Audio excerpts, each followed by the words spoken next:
Going to be signed in. Searches.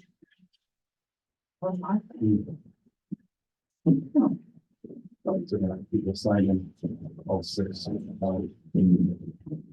Okay. On the regular council meeting to order for Township of Frontenac Islands. We'll begin this meeting by acknowledging that we are meeting on the land that has been under the stewardship of the Anishinaabe, Haudenosaunee, and Huron-Wendat for time immemorial. As settlers, we are grateful for the opportunity to meet, live, and play on this land, and we thank all generations of Indigenous peoples from the past to the present who currently continue to extend the sharing of this land with us. We recognize and deeply appreciate their ongoing connection to this space. We also recognize the contribution of the Métis, Inuit, and other Indigenous peoples who now make this region their home and who have both shaped and strengthened this community and our province and country as a whole. As settlers, this recognition of the contributions and ongoing importance of Indigenous peoples to the area must also be clearly and overtly connected to our collective commitment to make the promise and the challenge of truth and reconciliation real in our communities and to bring justice for murdered and missing Indigenous women and girls across the country. Now, is there any declaration of pecuniary interest in general nature thereof by anyone? Okay, at some point, I may step aside in that with regards for the dock. Oh, yes, okay. Okay. Now, can I have a motion to approve the agenda? Madam Mayor, if I may. Mhm. Moved by Deputy Mayor Saunders, seconded by Councillor Ackley, that the agenda be adopted as presented or amended. All those in favor? Carried. Okay. Now, we're going to start with delegation. We have Simon Hardy, Staff Sergeant, the OPP. Costing. OPP costing, I wasn't 100% sure what he was going to speak to, so. I've left a package that the Staff Sergeant has provided me, for all members of council there before everyone. So thank you, Simon. Morning, Morning. Madam Mayor, members of council. My name is Simon Hardy, Detachment Commander of Leeds and Thousand Islands Detachment. I'm in that rank of inspector and I've been there for approximately a year and a half, so. With the new Community Safety Policing Act, a lot of these township meetings are gonna be replaced by the Police Services Board meetings that we're gonna have, but I relish this opportunity to come meet you all, introduce myself and just go over some of the recent goings on or the incidents from 2023, just a brief report. And I can speak very briefly as to the direction we're going in terms of anticipated costs for 2024. So myself, I've been on the OPP 26 years. And I spent the majority of my time in Stormont, Dundas, and Glengarry, which is Cornwall, Glengarry area. And in that time, I was a detective and or street crime member for over 9 years. Also worked general patrol, promoted to road sergeant. I've worked in the detachment as a staff sergeant operations manager. And then prior to this posting, I went to the Provincial Communication Center in Smith Falls before it was closing and worked there for 10 months as acting inspector, and then was graciously I was able to succeed at the role of detachment commander here. And I was a volunteer firefighter for 15 years, active community member, and coach sports, and very strong belief in community involvement and youth and vulnerable persons and helping out however I can. So I have an understanding of the trials and tribulations of working in small communities and growing up in small communities, small rural communities.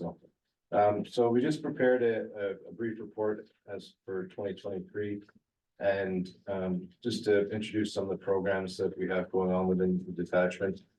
Our crime unit, obviously it's a small unit, but a mighty unit, as I'm sure you understand. With any criminal investigation, major criminal investigation, there's a huge amount of judicial authorizations and paperwork and reports that are required. to conduct a professional investigation. And like anything else, at this time, it's a huge turnover of personnel.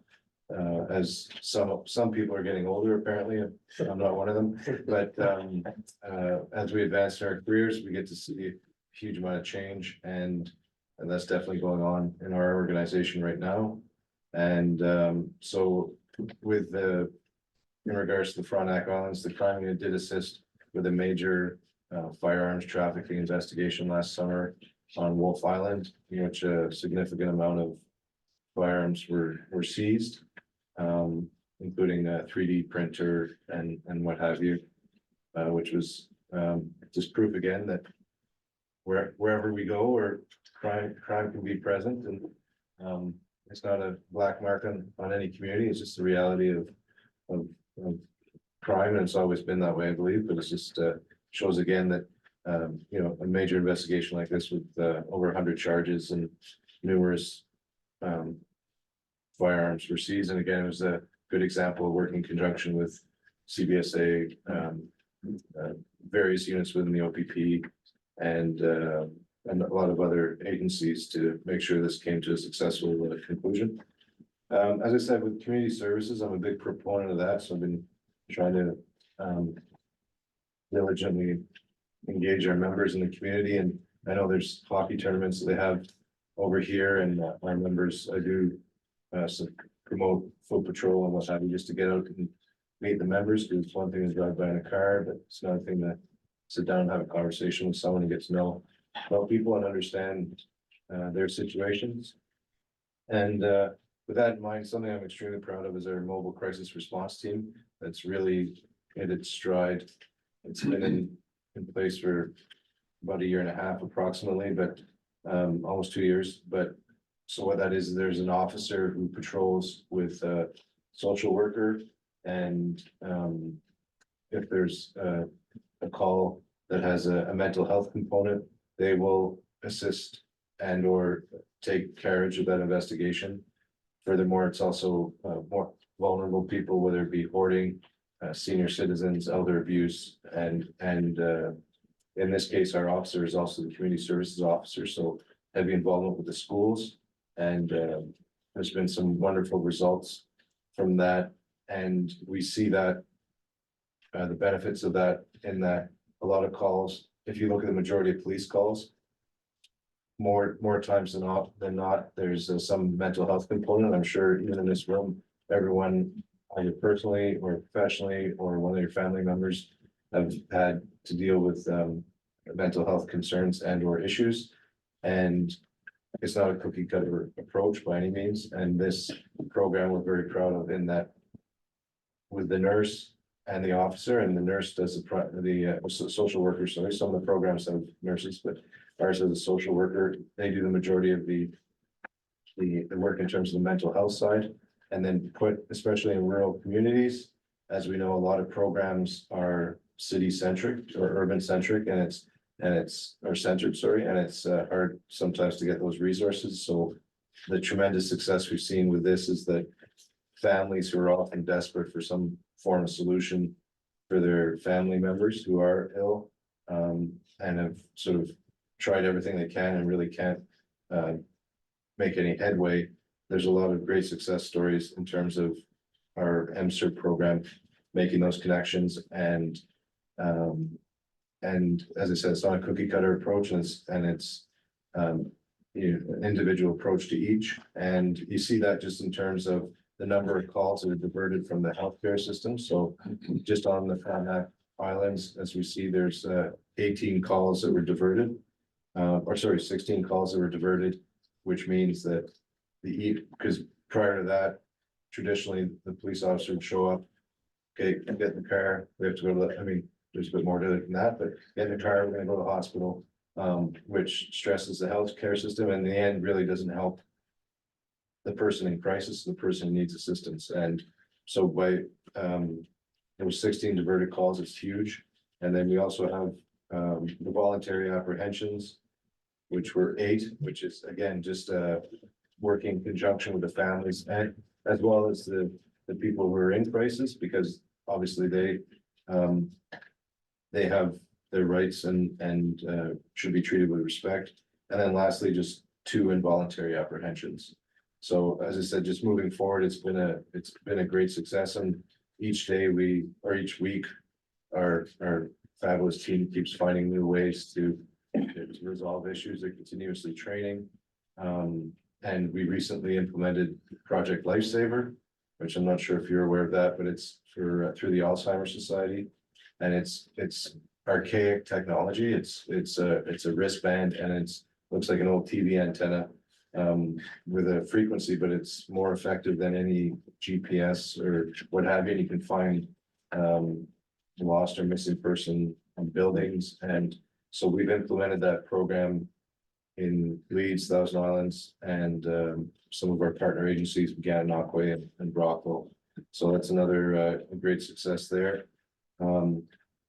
I was speaking to Madam Mayor before, just in terms of our provincial liaison team, which is it's a provincial entity, but what happens there is it's plainclothes members that forge relationships, not only with Indigenous communities, but other, such as Freedom Convoy or the protests. The liaison team will meet with all the involved parties, try to find common ground and assist in finding peaceful resolution to any issue. And our community service officer, PC Mason, he recently had the provincial liaison team, and they also do Indigenous presentations about murder, missing Indigenous women and girls, truth and reconciliation. And it's a fabulous program. The OPP has a cruiser that's for murder and missing Indigenous women and girls, and it's decals, and it's an orange cruiser, and they had that out to some of the schools in our area. Doing these presentations was very well received by all involved.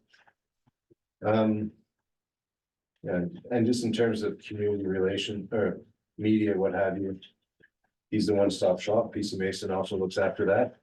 So we've been trying to be more active through the media, and I'm not the most social media savvy person, but I have him, and in terms of Instagram and Facebook and what have you, just to promote not only public safety messages, but also promote the good work, incredible work that our officers are doing on a daily basis. And being transparent, and if we have dropped the ball, or if we're not performing up to our standards, then we want to know about it, and we want to do our best to improve on that and take the necessary steps. So just briefly, in terms of calls for service, as you saw in 2023, there was 201 calls for service on the Frontenac Islands. Violent property crime has remained, and property crime went up slightly, but or went up. Violent crime has stayed stable. Property crime includes offenses such as frauds, and as we're well aware, there's a lot of online frauds and what have you. So that's a scourge that all police services are dealing with, and doing our best to resolve that. Just in terms of billing model, I know that the provincial average for 2023 was approximately $348, and the base cost per property for 2024 is estimated to be at $165.59, and the estimated cost per property for the Frontenac Islands for 2024 is $226.46, which is well below the provincial average of $348 from last year. I realized that with the islands, we're speaking about that before the meeting, just in terms of some of the inherent difficulties of transport and getting over here. And I said that's as one of the largest deployed police agencies in North America, if not the largest deployed police agency. The OPP are well versed in getting on trains, planes, and automobiles to try to get to calls for service. And it's something, and helicopters, we work diligently at that. And just for summer of 2024, we're looking at trying to have some more of a consistent presence on the islands, whether it be through maybe an overtime car or what have you, just to be at different days of the week, just to, again, so community members can see the police on a more consistent basis, because I realize it is something that sightings of us at times are few and far between, and it'd be nice to just, again, just to create those relationships, not so much from an enforcement perspective. Of course, it's a big part of our role, but at the same time, it's more in those community relations. I'm open to any questions from you, Madam Mayor, members of council. Councillor Saunders? Not a question, comment. Congratulations on the mobile unit. I think that's a very positive step in the right direction, getting all that skill in one car, and I think that's in basically de-escalating versus going racing. So thank you for that. Yeah, and as you said, the de-escalation piece is it's very prevalent. I would present to you that officers have been doing that for many years, and it's just formalizing that process. And we spoke about before, just in terms of integrated response, we want to be ready for everything, but at the same time, unless we're doing our part to try to solve the problem in a calm, I mean, there are going to be circumstances when dictate our reaction, but at the same time, negotiating and or communicating in a respectful manner, which has gone on for years. But as you said, by having this unit and this team, it's paid huge dividends, and it's also our officers are buying into it as well. You see, and that's a huge piece with any new program or new team, is that but, and it's not just policing, but to get buy-in from the team members, it's huge. So Okay, Councillor Ackland? Again, thanks for coming. I'm just glad to see that some people now know the reasons and what you're doing in the community to make it safe. You got a lot of lists here, and looks like we're keeping them somewhat stable with your help. And yeah, seeing your presence kind of tones things down, and that's what we're looking for. thank you.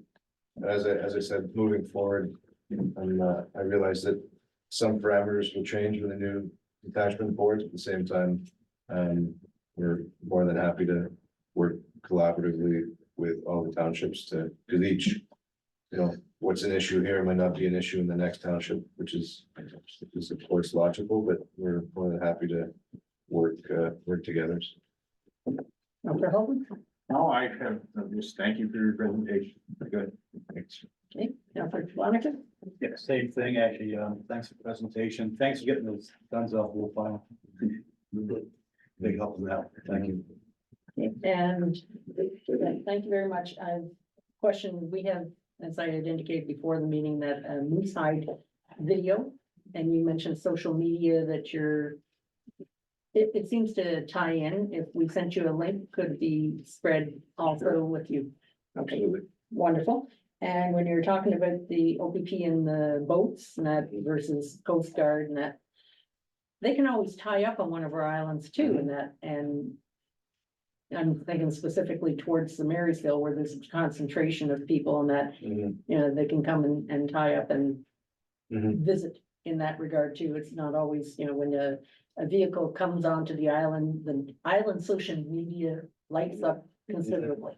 And that, but it would be nice that for your socialization, that to the islands, and I'm sure it's a little less concentrated on the Howe Island side than you get in the Marysville itself, and that's. Well, that's something last year we tried to have more of a consistent presence on our waterways. Because as they came to this area, I realized that every time you turn left, you hit a body of water. Which is great, and it's beautiful. It's such a beautiful area. And as of last year, we did make a real concentrated effort to get more of our marine officers out, and we're going to do the same this year. And some of our officers are obviously know the waterways very well, and have been taking a lot of training. So we're lucky in this area to have some of the quality marine officers that we do have. So, but And we can certainly ask which place we can allow for docking, because I don't think the new Marysville dock is very conducive for a smaller boat to dock and that, but potentially the hotel marina and that, or some of the private docks, we can check around that so that you can feel welcome. Thank you for your service and everything that you do.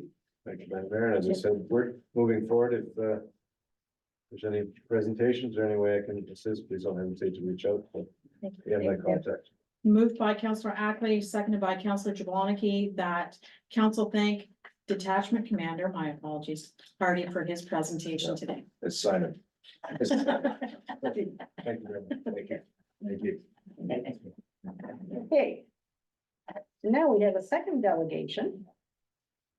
Emily Dowling will be meeting with us regarding the East End ferry restrictions, and in our package, we have a letter from her as well. Emily?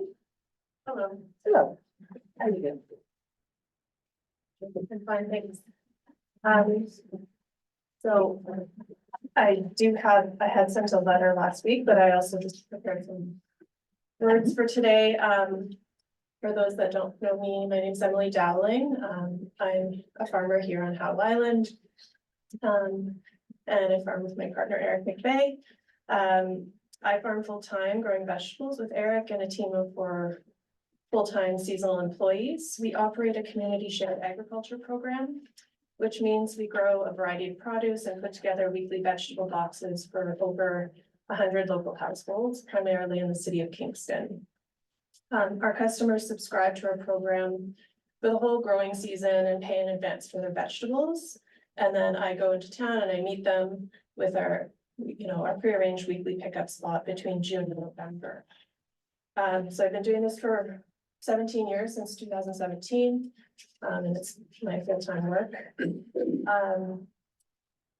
Prior to 2019, I used to use a cargo van to do my deliveries, and in 2019, I started using a trailer for deliveries. And I normally prefer to use the county ferry.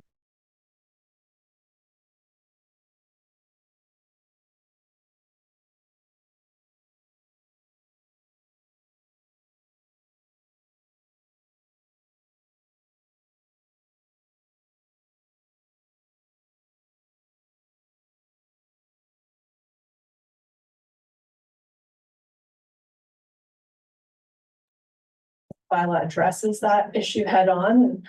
So those are kind of some of my general concerns about the bylaw, but specifically and practically speaking, the only way the bylaw affects me personally is when the county ferry is closed and I need to carry on with like normal farm practices, such as picking up farm supplies or delivering vegetables.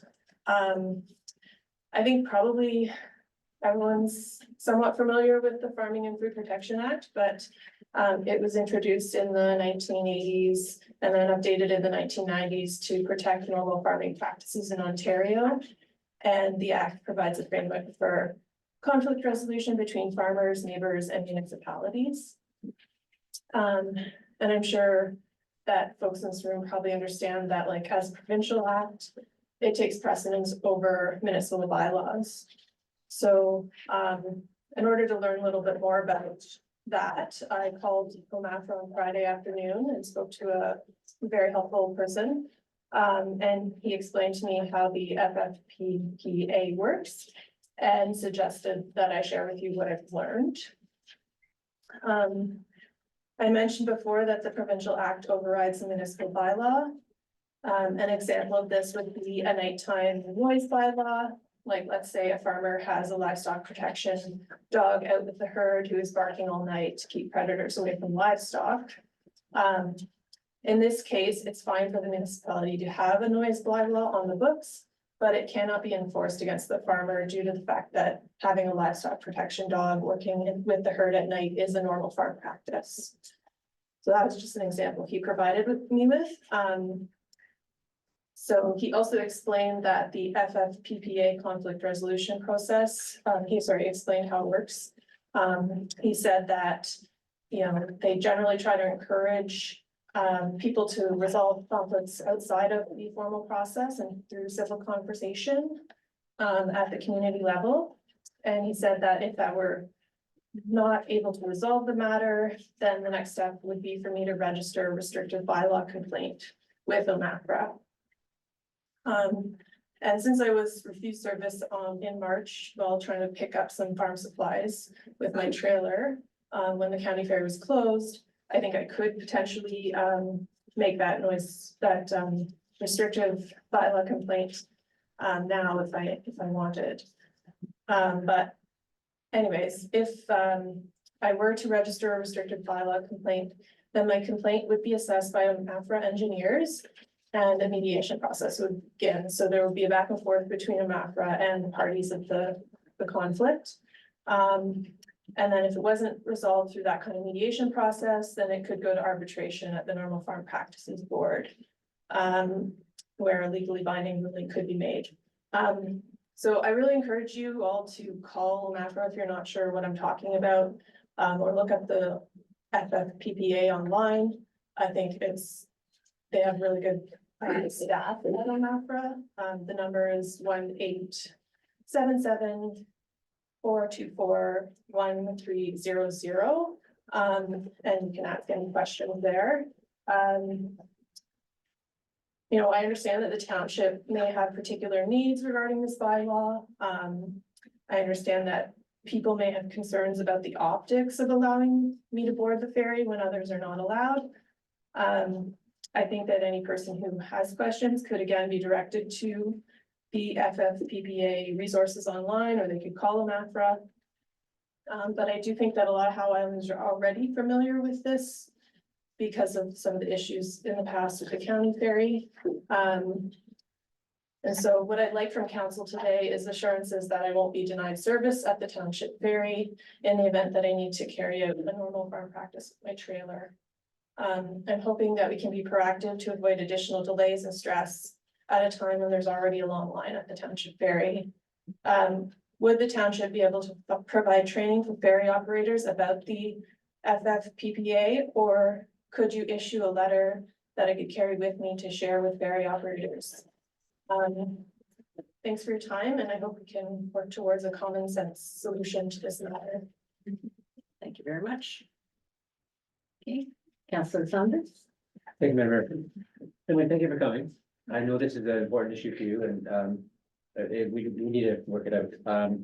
Just in terms of, I guess, openness, and we had a couple of conversations through the magic of social media. And we kind of came to a common agreement that we are looking for a reasonable solution as opposed to trying to go down any sort of legal or whatever sort of approach. With that, just to clarify, so this becomes an issue for you when the county ferry is down. Otherwise, you're not obstructed for any other farm practice using the county ferry. Yeah, I actually prefer it. Okay, so are there are there ways to adjust your schedule or adjust how you're moving back and forth that can, with advance notice, avoid conflict with the small ferry? I mean, I'm meeting 100 people and we have a standing time and day and time when we meet. And it's you know, fresh produce, so it would be a lot of logistical challenges to adjust the time. Sometimes I've been waiting in a long line at the township ferry and I've had to tell people I'm gonna be late, but I wouldn't want to have to figure out another schedule when there is a workable solution to just go across at the time that I always go across. Thank you. Yeah.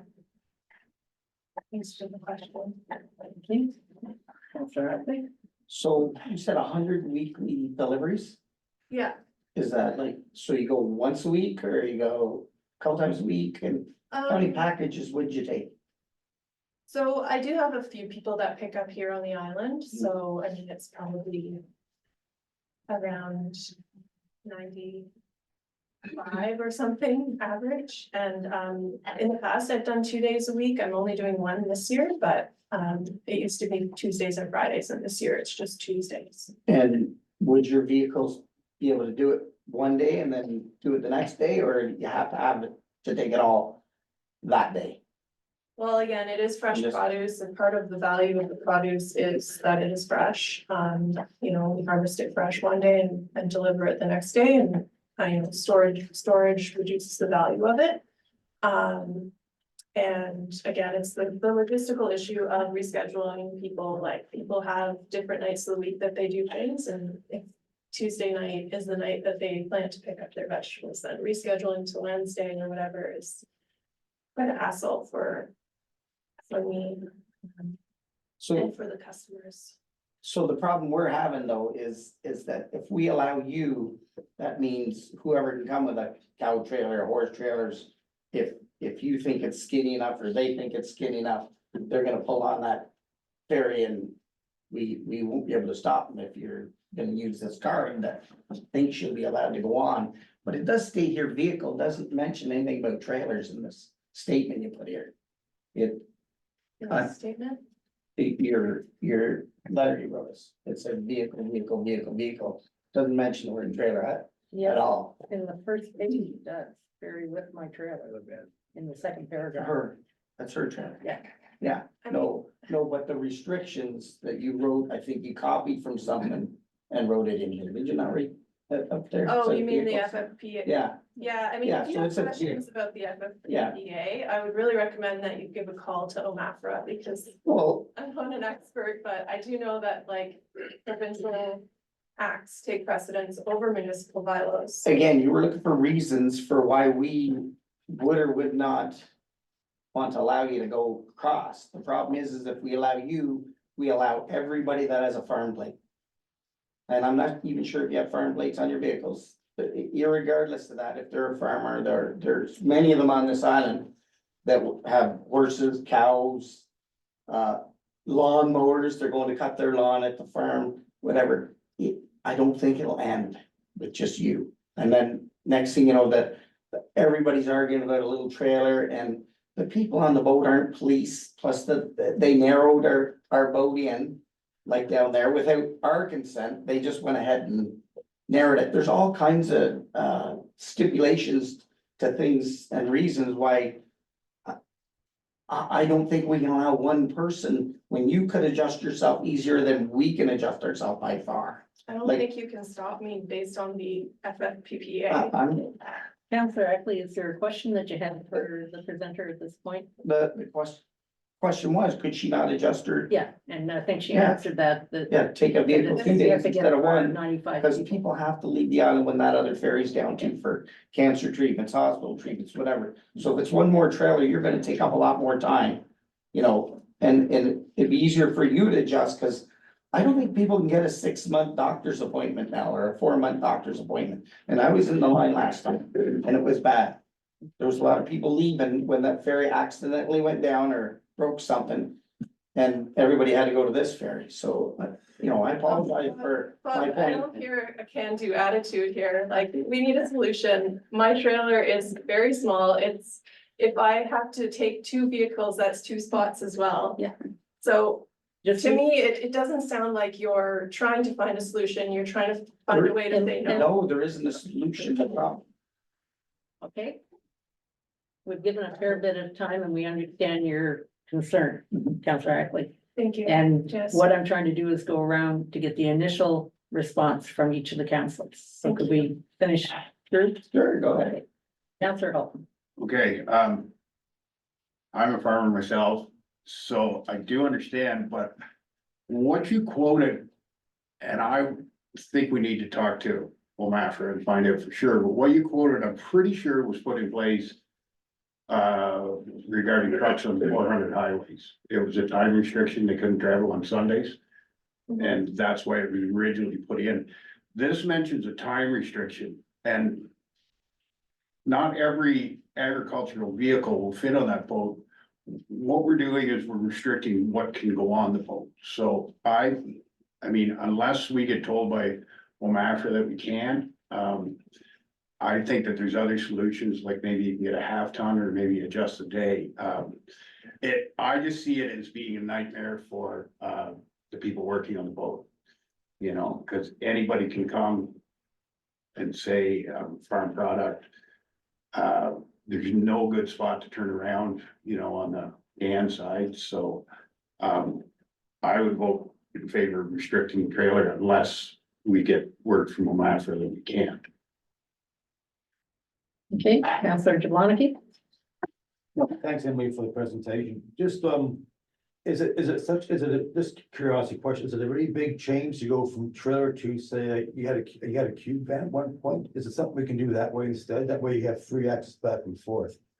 Can you go back to a cube van? You said you had before, use that kind of method for transporting?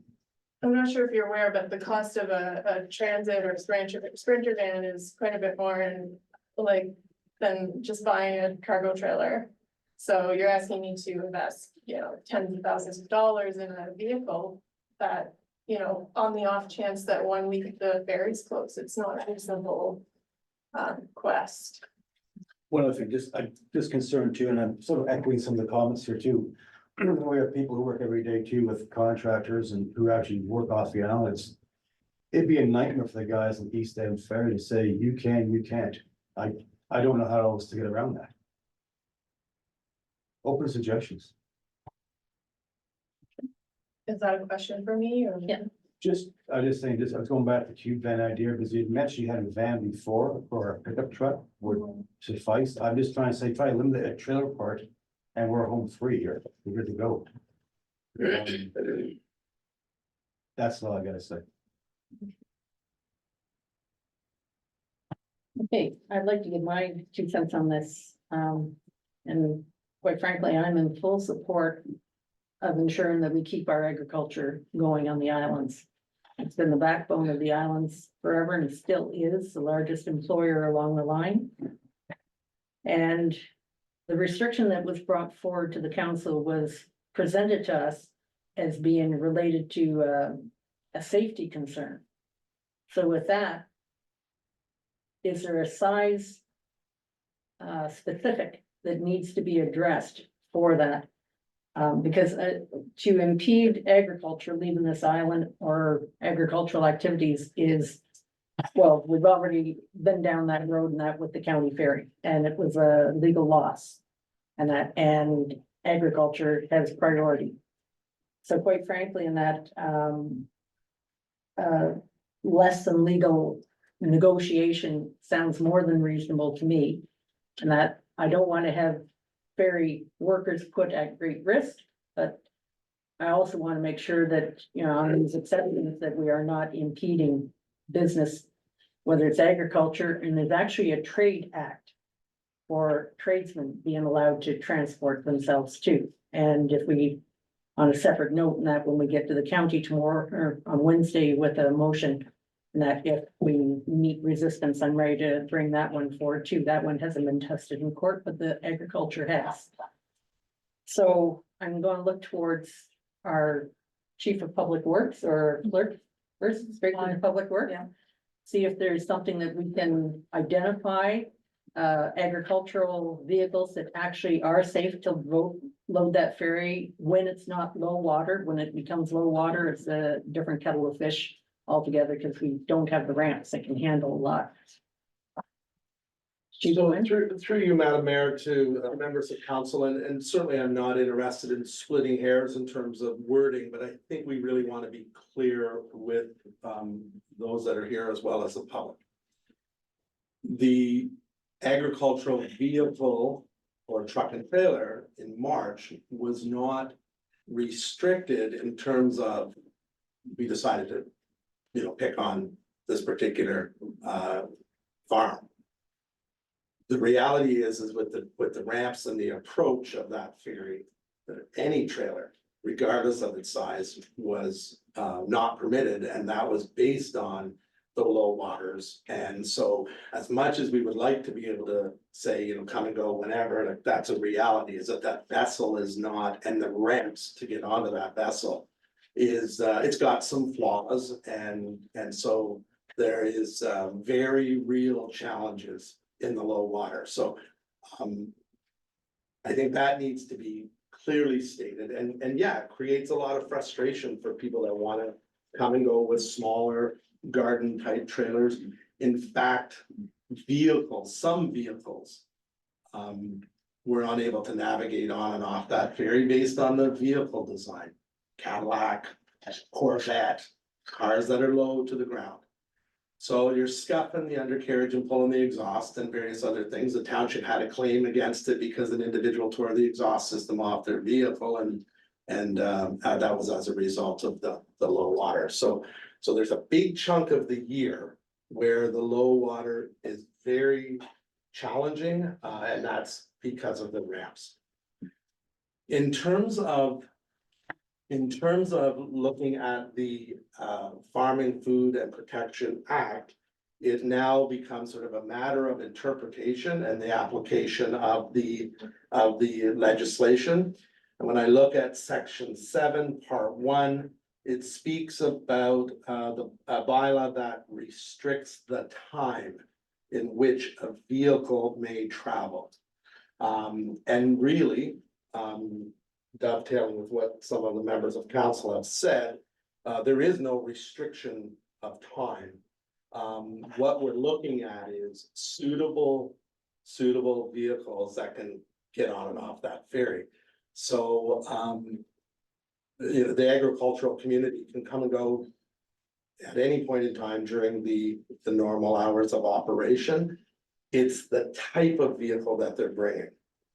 We have a very real example where a farmer who rents property on Howe Island was moving round bales of hay with a fairly large trailer. And that became a massive challenge because of the width of the trailer, the size of the bales, and our staff are ending up basically having to crawl underneath the overhang to get to the wheelhouse. So that's some of the very real challenges that this employer, the township, has to kind of wrestle with is the Farming Food Protection Act, the Occupational Health and Safety Act, and the Small Vessel Regulation under Canada Shipping Act. Transport Canada, and what brought us here months ago is many years of challenges of trailers of all different shapes and sizes that have had problems on that ferry. Even some of the smallest trailers. For some drivers, it's challenging. Some people are good with trailers, some people have huge difficulty maneuvering trailers just because of their experiences. When Transport Canada met with us during the inspection, they were very clear to pay real close attention to ensure that we are not setting up a situation whereby which the operators cannot readily access the available emergency equipment. So they're winking their nod, and I know that in previous conversations, you know, has Transport Canada given us an order? They have not given us an order, but they have given us a reminder of the Canada Shipping Act and the particular regulations. So we need to pay attention to that. And readily accessible, meaning, what does that mean? We need to ensure that we can get to the life jackets, the life raft, and the operators have to demonstrate that. So that's, you know, the backstory to this, and then the reality of inconsistencies. You know, one operator feels that this trailer can go on, and another operator has a different view of it the following week, and then there's conflict. There are individuals that have no problem getting out with a tape measure and screaming and hollering at the employee. So that's the backstory, and it's not just the last 4 or 5 months. We're talking 4 to 5 years since the vessel was retrofitted. A letter was sent. Ideally, it would have been nice if this had been dealt with 4 years ago, but it wasn't. Councillor Halton spoke about, you know, an opinion from the board, and that might be worth looking at. If in fact the bylaw does, you know, impede, but I'm certainly not the expert in terms of the interpretation of the legislation or the application. But when I read it, it speaks to restricting time, the times of a vehicle. And we're not saying we're restricting anything at all, other than that type of vehicle you show up with. And what does that look like? So that's the backstory. Okay, thank you very much for that explanation that, and just, in the interest of transparency, it was a very broad brush that we made the decision regarding the lack of trailers on that particular ferry, irregardless of the height of water. So what you're saying is that the height of water really is a factor that we haven't taken into fullest account. Maybe what we need to have is a measurement of the height of water on the day, you know, having a standard pole on that indicates to know where the safe piece is for even those corvettes and long nosed outfits or long tail ends that can't safely navigate that smaller ferry. That also, when you mentioned about the driver's ability in that, could there not be a testing of the driver's ability, even a setup of cones out here in the parking lot? And if they pass the test of being able to drive successfully, and quite frankly, I've seen farmers in the age of 12 on driving very big equipment and doing it very well. I find it hard to believe that they couldn't navigate on and off a boat, that it has enough water under it, a ramp that's not impaired, that they couldn't drive on and off that boat. And if they are blind in one eye and they can't judge, then that would be come out. But at the very least, if we can't among ourselves and that find some accommodation that's reasonable for agriculture and potentially tradespeople, then I think for the agriculture aspect, we need to get that collaborative opinion and be ready to abide by it. They need to have all the information there for what Transport Canada considers for safety issues.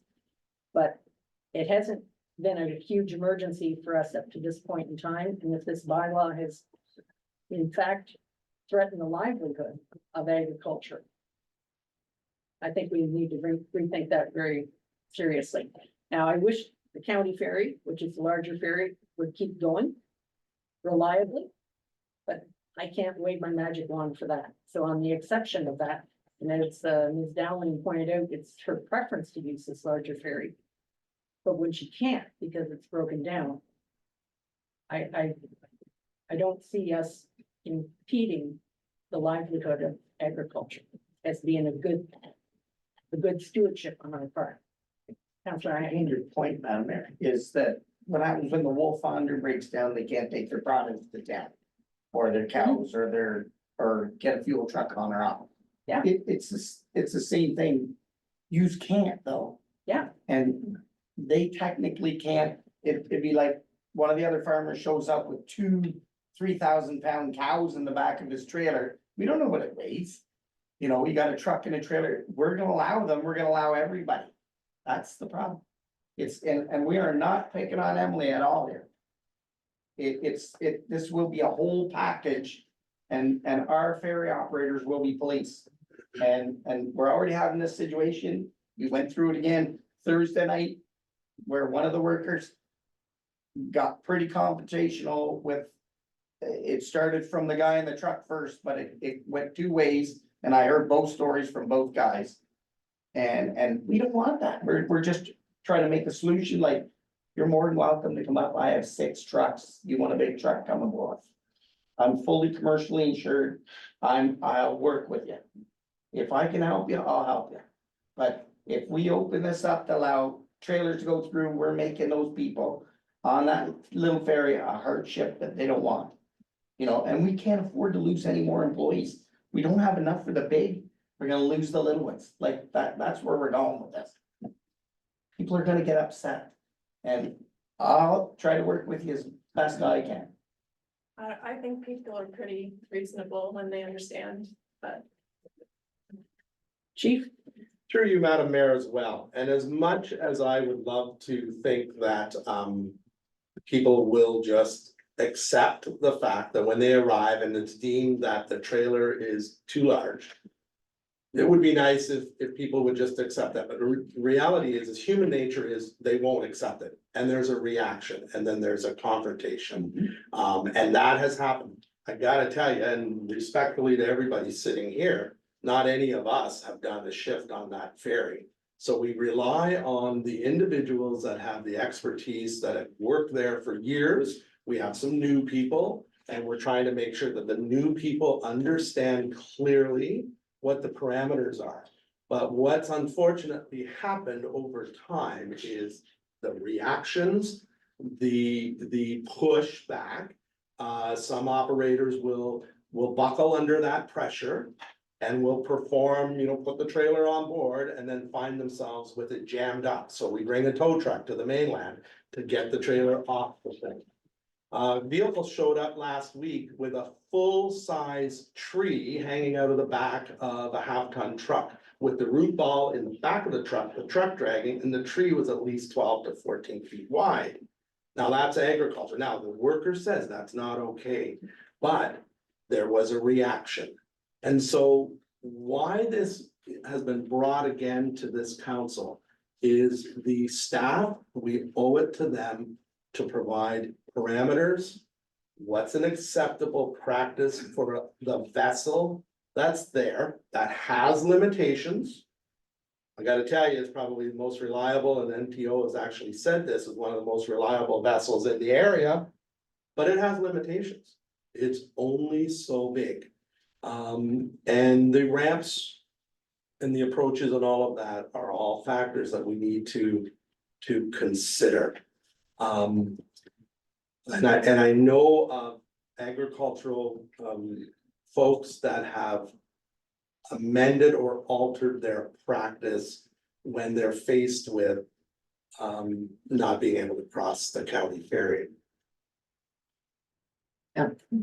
And given the description of the nature of the business that I've just heard from Ms. Dowling, she's got 95 customers that are anticipated to be at one pickup spot. That's different than taking a load of 2 cows over and getting them dropped off. That has less time crunch to it than a pickup spot. How would that be any And you still different? can't stop them. Pardon me, put your hand up, would you like? to How would that be speak? any different? Like the Because sale it's- starts and ends at a certain time, you have to be there at that time. It's the exact same thing. Well, if that's the case, then they would have to come to them, right? Yeah. I think what I'm hearing is that one way or the other is gonna get resolved either with a negotiation, or there's gonna be potential of legal action on it. So my view would be that we should probably enter into a negotiation with the MAFRA expertise as much as possible and see if we can get something in place if we can't come up with a reasonable accommodation ourselves. And if not, you know where the other piece of that goes. Counselor Ackley, you want some? Okay. Counselor Saunders. Thank you, Madam Mayor. So, and again, I appreciate you bringing this to light. It's been complicated, as the chief has said, it's been going on for 4 or 5 years. I think what we've heard today is there's a couple of options. One is, would, I guess, fall to you in terms of other alternate dates, and I realize your delivery on Tuesday coincides every second week with the maintenance day of the ferry. So, is it reasonable to ask you with your customers to see if there's a different date? And the others, we've heard an opportunity to, borrow, lend, lease, whatever, a separate vehicle. So I would hope one of those 2 options would address the concern without going farther down the road. So I'll leave that Well, to- my pickup is 4:30 to 6:30. I go after the ferry. Usually it's at 1 at the latest. Yeah. Usually it's a bit later, but yeah. So, Madam Mayor, if I could, so, again, this is a unique situation. And it's a situation where the ferry is down on the Tuesday in the afternoon. Right? Yeah. So So it it's, happens, it's happened maybe twice or 3 times Yeah. or something since 2019. so because it's a somewhat of a unique situation, I'd rather we find some solution, whether it's the use of a different vehicle or whatever. Rather go down this whole rabbit hole of investigations and everything else for a fairly unique situation. So that's, I guess, just my perspective. Okay. Any further discussion? Chief? Through you, Madam Mayor, and just, and I want to come back to Councillor Halton's comment, and I guess I would be looking for, council's direction and approval of council and the CAO. I would personally and professionally like to, on behalf of the municipality, speak with the board, MAPRA, and actually get a sense, like, here's what we're up to, here's our operation. Just to see, like, and again, if that means coming back with, here's what their opinion is or view, and we then table an amendment to the bylaw, then I think that that's worth doing. And I would be happy to do that if approved by my supervisor. It sounds very reasonable. Any further comment on that? Okay, so the direction will be that the Chief Quinn contacts the AMAFRA arbitration or what? They call it the board. Arbitration. It's mediation, sort of facilitated by OMAFRA engineers. Okay, So they assess the complaint and contact the AMAFRA mediation team. Yeah. And that to assess the suitability of agricultural trailers on that ferry. And bring back to the council any modification or amendment that is suggested, reasonable to the bylaw, something of that nature. So through you, Madam Mayor, I think if I can just say it back, I'm of the opinion that to balance this, we need to move towards the passing of the bylaw. That balances with the Occupational Health and Safety Act. It also complies with the wink and the nod from Sandsburg, Canada. So we pass it. Now, having done that, we take that bylaw in hand and we have it referenced by the board. And then they'll make a recommendation that either that's an acceptable bylaw or it hinders the operations. And if it does come back where it's hindering, then we would bring those amendments back to you. And I believe that's what you were speaking about, was it not, Madam Mayor, that we would proceed with passage if there was an amendment? No, actually, I was thinking of not going to the third reading yet and seeing if we need to do an amendment based on this, because we should be able to hear back by the next, yeah. And then we get the bylaw passed if needed with an amendment in a good fashion. Because as you said, it's been 4 years, so what's the rush? Because once we pass a bylaw, and if we don't want to follow that recommendation, then we can end up in a legal piece where the provincial AMAFRA Act will override us, if that's their opinion. So I'm just thinking in good faith, there's no harm or foul in that to not pass the bylaw at this point in time, but getting that secondary opinion. But that's just my opinion. Councillor Ackley? I think we would have to vote and then put the information through. And if there is no challenge from them, the bylaw would stand and then we don't have to waste a whole bunch of time. If I may, Madam Mayor, the bylaw will come up later, so at that time, we can discuss whether we would like it pulled from the agenda to be addressed at the June 3rd or to let it proceed as it stands. Okay, we'll deal with it a little bit later. Any further questions for Ms. Dallin while she's here? Thank you very much for your presentation, your concern, and we will try to act prudently. Okay, thank you everyone for your time today. Thank you. Thanks. Okay. Now. We have, you want to read that, please? Did y'all publish on the agenda? Or, no, Minutes, April down the first? 8th public meeting minutes. in the council. Yep. Moved by Councillor Ackley, seconded by Deputy Mayor Saunders, that the March 28th, 2024 special meeting minutes, April 8th, 2024 public meeting minutes and council meeting minutes, and the April 15th, 2024 special meeting minutes be adopted as presented and or amended if there's any amendments, and that the information items be received and filed. Okay. You said you've already made that correction. Okay. All right, any comments? Councillor Saunders? Mayor, I'd like to pull the April 8th council meeting minutes from the adoption, Which one? April 8th. April, Just the council, not the. just the count, okay, and that is it related potentially to the correction that I've already had put in place? I'm not sure. No, Okay. no. Okay. All right, that's fine, and any other comments? Okay, so we can proceed with going to the April the 8th for the comments at this, yeah, okay, and Councillor Saunders, what is your concern? In the April 8th meeting, we passed a motion, which would, basically stop, county county planning from doing any work in Marysville. I understand there's some misinterpretation of that, and I've wondered where we stand on that. There's been communication going back and forth in terms of what it does, what it means and what it doesn't mean. So I wondered if we had some clarification. Madam Clerk? Should we have Sonia? I was just gonna ask if. Okay, thanks.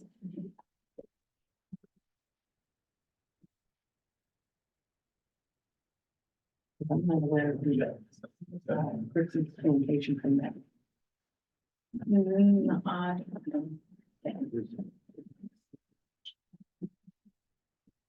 So just for my clarity, you're saying that there's been written communication from the county?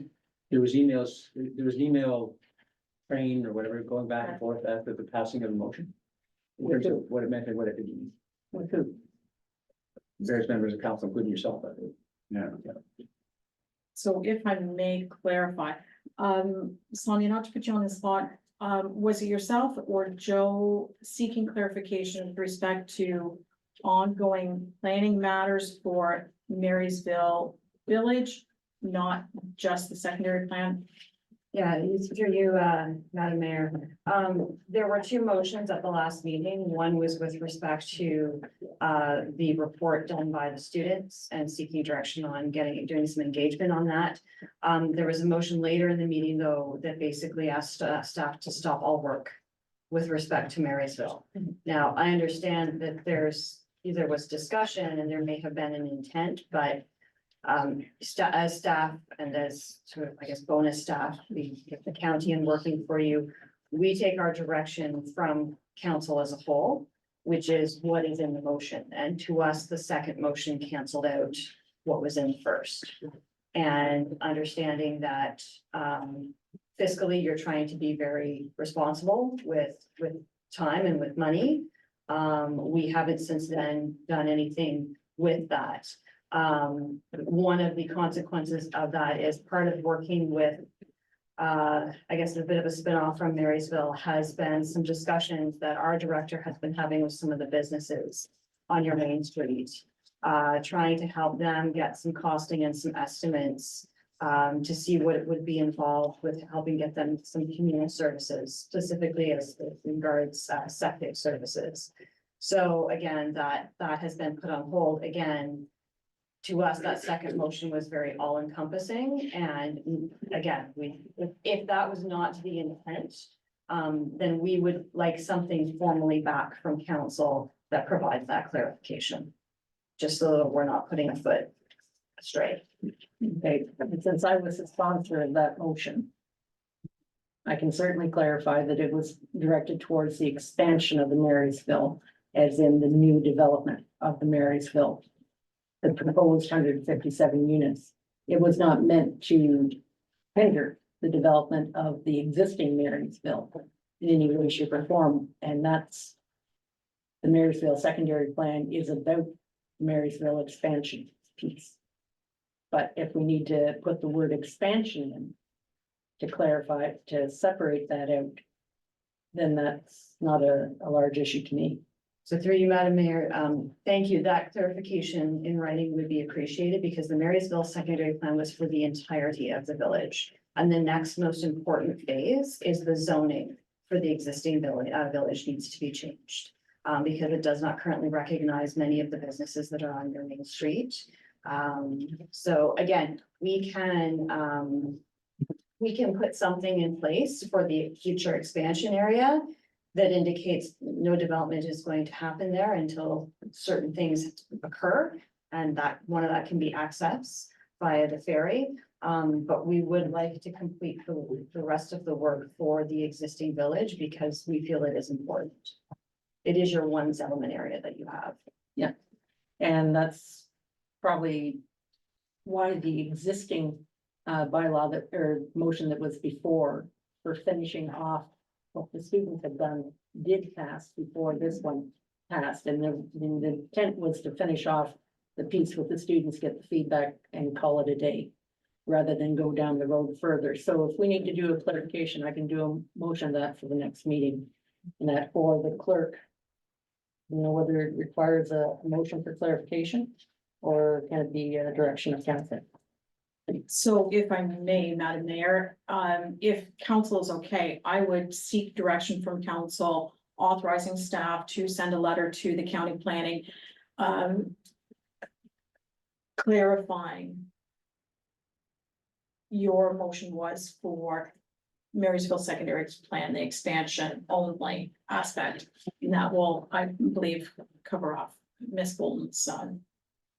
Would that satisfy you? As we mentioned, that it would, the only clarification I would seek after that, though, is the students' project does include the expansion area, so we can't be, it's sort of. We need to deal with the students' piece as a whole, we can't just ask the public to comment on one piece of it, and then any follow-up work. If you want us to focus on the existing village and not the expansion area, when it comes to zoning, then that is certainly something that we can do. Just to be clear in that, the follow-up piece with the students is basically a PIC information session for the community to give comment back on the large report, the 400-page report that the students generated.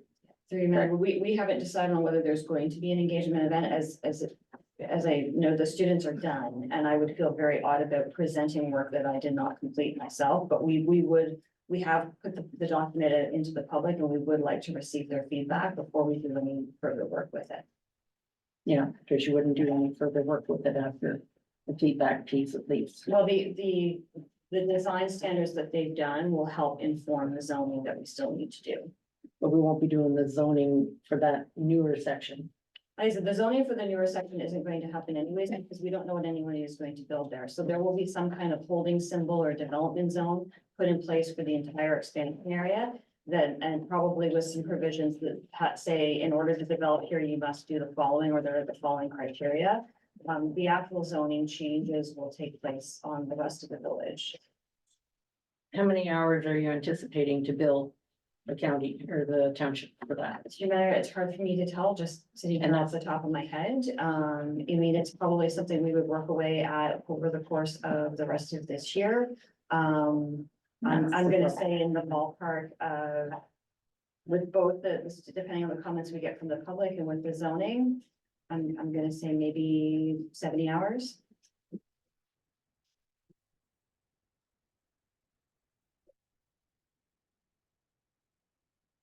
Councillor Saunders? Thank you, Mayor. So actually, so 70 hours, I think in dollars, not hours. What does that represent in terms of cost? Through you, Madam Mayor, I believe.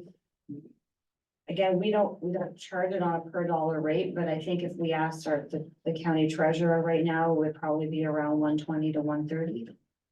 So this is I'm trying to do math here, 70 times 108. $8,000 over the next 9 months, year, during the. Yeah, I would say it's gonna probably take us the better part of the rest of this year to have something then put in place that would come to a public meeting for the zoning at least. So then my original question actually was then procedurally, can we have a motion approved by council and then we write a letter that says this is what it means? That sounds odd to me.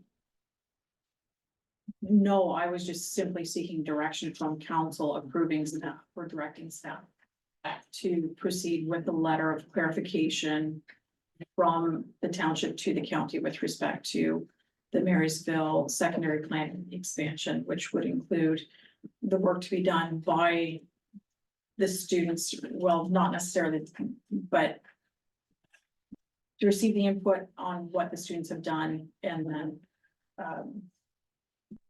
So if I could, so procedurally, it's okay to have that motion approved and on books with a letter that.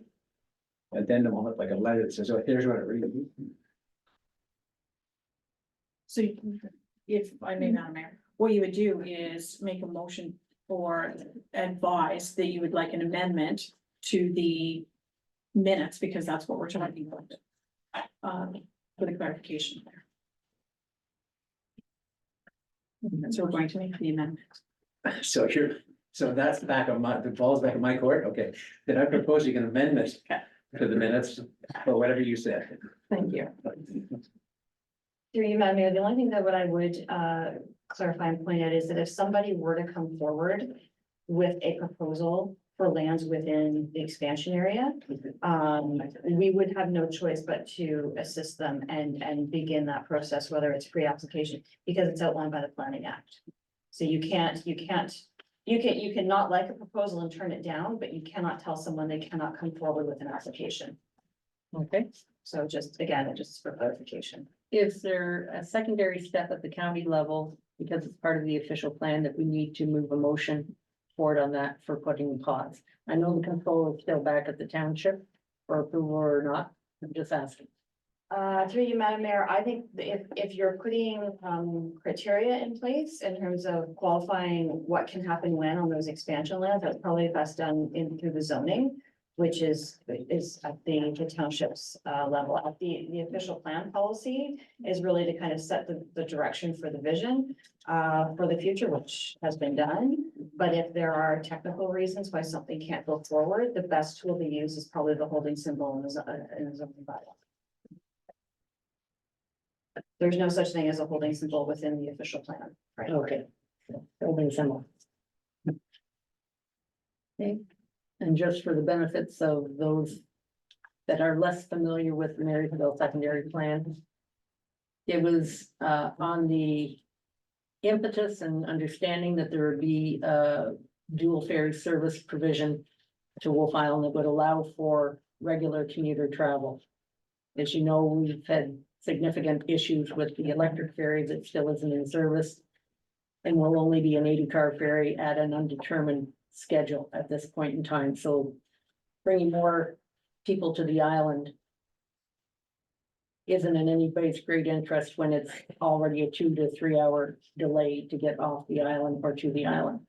So that's why we didn't want to put more money into planning when we aren't guaranteed from the MTO that we're actually going to have the superior ferry service that they had indicated we were going to have. So that's your bit of background on that one. So we have an amendment to the minutes proposed by Councillor Saunders and seconded by myself. Okay. Provide direction and the clerk can read what you have. I have a lot of words here, but. Okay. The intent of the motion. The intent is that the minutes reflect the clarification regarding the expansion of the Marysville secondary plan and to continue to seek input from the public regarding the Queen Students Project. The county planning department to conduct approximately 70 hours for the remainder of the 2024 year with regards to planning in Marysville. Give or take, that's not exactly. If we can make it less, we certainly will. We have no desire to spend more time than we need to on anything. Okay, all right. Any further discussion? All those in favor? Carried. Thank you. I'm still hanging around for them. All right, I'm starting doing a public meeting for you. Okay. So the adoption of the rest of the minutes, the original version. Yep, so moved by Councilor Ackley, seconded by Deputy Mayor Saunders. That the March 28th special meeting minutes, April 8th public meeting minutes, council meeting minutes as amended, and the April 15th, 2024 special meeting minutes be adopted as presented, and that the information items be received and filed. Okay. Councillor Saunders. Apologies, I thought we were doing information items separately. Is that all? We haven't gotten to information items, we're finishing the minutes. Well, I just included the information Yeah. items. If did anybody you? wishes to pull, Yeah, there is something to Yeah. be pulled. so. It's just on the floor, open for discussion. Okay, yeah, Okay, I'll be pulling the Wolf Island Community Clinic piece. Councillor Saunders, did you have something to pull? for yeah, I want to pull information? the MTO Frontenac Howe Islander Ferry letter from the Ministry of Transportation. Okay, anything else need to be pulled out? No. Okay. Councillor Saunders, you want to go first with that one? Yeah, I want to let the public know, if they hadn't seen this already, we've received a letter from the Ministry of Transportation, basically indicating that they are going to proceed with a procurement process for a new ferry, and that process will be completed, the procurement process will be completed by the fall of 2024. In further clarification, what that means is by the fall of 2024, they'd be in a position to engage a naval architect to begin design on a new ferry, and that would then result in more detailed plans, next steps, and timelines. I mention that because what this letter really is indicating is that they recognize there's a need for a study for a new ferry, but it also indicates that a new ferry would be several years away. If we assume that there's work begins in, well, I'll just leave it there. Just further in the agenda, I have a motion coming forward that will address this. And for the Wolf Island Community Medical Clinic, they sent us the minutes, and I just wanted to give you the update that at the county council meeting, I have a motion to help them hopefully get 20,000 that they've asked for from our fund that's at the county for recruitment of a nurse practitioner. And I hope we have success with it, but at least they've gone through all the motions, and a good charitable group. They have a turnkey operation. They just need to have a bit of help to move forward on that. And subsequent to that, when we get to the delegations for AMO and that will be one of the things that I'll be moving towards as well. Okay, so aside from that, that's it, that's all. Okay, all those in favor? That's it, great. Now we're into staff reports. We have Public Works Report number PW 005-24. Howe Island projected road work of 2024 report to be received. Moved by Councillor Ackley, seconded by Councillor Holt, and that the Public Works Report number PW 005-24, Howe Island projected road work 2024 report be received for information. And anyone, any questions? Anybody want to speak to that? Councilor Saunders. Thank you, Madam Mayor. What, for the public's information, what this really indicates is that we will not be proceeding with any tar and gravel upgrades to the existing road network. That was a commitment that was made last year. We had a plan. Clearly, we didn't price out the plan appropriately. And as a result, we're putting a hold on that until we have better information. And a follow-up question I could to the treasurer. The treasurer has mentioned that what we are in need of is a 5-year capital plan to assess where we are financially for projects like this. And I wondered if the treasurer had a comment on that. Thank you through you, Madam Mayor. That is one of the things that we plan to work on, hopefully in time for the next budget season. That would be for Howe Roads and other departments. Currently at this time, one hasn't been developed, but I know later this meeting, there'll be talk about management developing an action plan, and that will be one of the items which will be up for prioritization. Thank you. Okay.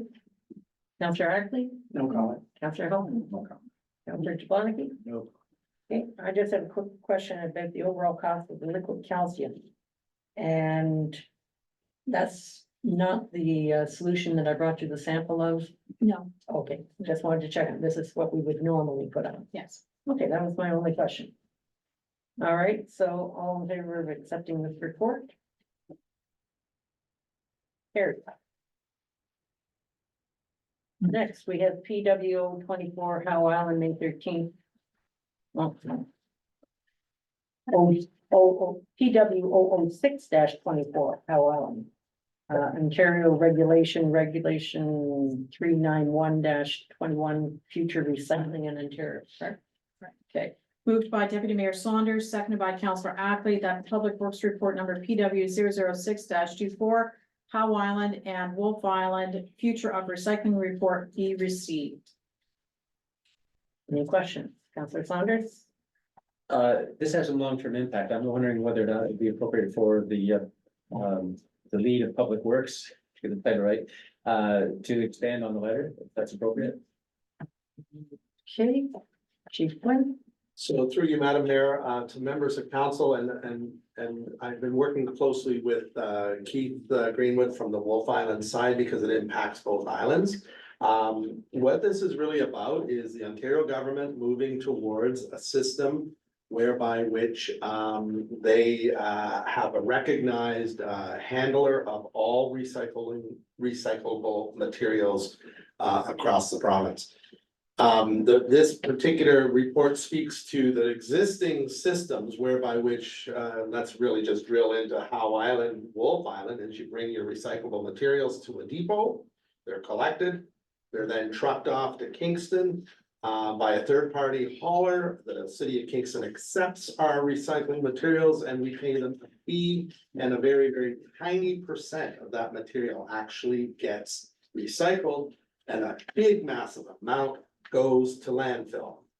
So, long story short, Ontario government says, let's get away from that design. We're going to implement a new approach. And the new approach is we will be giving the recycling responsibilities to one company and taking it away from municipalities. Through those lenses, the view is that townships and municipalities will no longer have the costs of trucking, collecting, staffing, hauling, and disbursement of. All of that will fall to one company. What does that look like? Who knows? Whether we like that, we get nervous about it. I know this report will create a lot more questions than answers. But the reality is, as of July 1st of 2025, we will no longer be the person or the body responsible for recycling. Just so that everybody knows, to be really fair to our frontline recycling staff, we've had a little chat with them as well, just so that they're not hearing a million different stories. But what do we know? July 1st, 2026, we will no longer have the say in how it's managed in Frontenac Islands. Will that company have an interest in maintaining the depots on the islands? To be determined, more information to come. If there is even a remote possibility that the depots will be maintained, if that is the case, if they think that this is a profitable thing, then they would be responsible for the hauling, the bins. May or may not then want to talk to the municipality about what would it look like if we were to maintain depots. So that's coming. As I say, more info to follow, but it's being viewed as a money saver for municipalities. Okay, I have a quick question. Which provincial ministry is this? That's a good question. I would have to look. All I know is we've been in contact with the company that has been selected, and that company is called Circular Materials.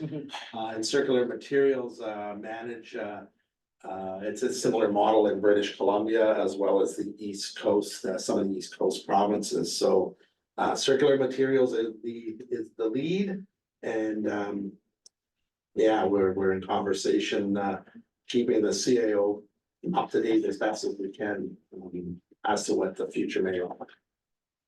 Madam Clerk, do you have any No, I idea? don't. I just made a note to look into it and find out which ministry this. Figuring whether it's climate or infrastructure or not, and that, I ask because we have, opportunities for delegations and that coming up at AMO and that, and also making sure our Roma is involved with this and it seems to become up fast and furious, not honest, and I know some of the other mayors are quite concerned about it. So, What I can add, Madam Mayor, is this has been percolating for a while, and certainly through the COVID pandemic, it got put on the back burner, but now it's coming out and it's going, and they're gonna go fairly fast. And I think that, you know, in the ideal world, it would be nice to be able to, maintain the depots, but our very, very tiny volume of material that we have in comparison to some of the larger areas. Who knows whether they'll invest it? It's gonna be very interesting to see. okay, Dr. Jablonski? Thank you, Madam Mayor. Well, Mike, just out of curiosity, let's go on the other side here. Is there a chance we may lose our depots? There is that chance. And the regulation allows the company to establish depots. And those depots, you would have access to those depots. So what does that really mean? Like, where would you position a depot whereby which people on Howe Island and Wolf Island could go? That might be North Kingston, who knows, but there, yes, there is that chance that they could be lost. You know, the other side piece that which are trying to get more information is they're also pushing and promoting that individuals will be able to take their recyclable materials to places like grocery stores or other places where you'll get it weighed and then they'll give you some money for it.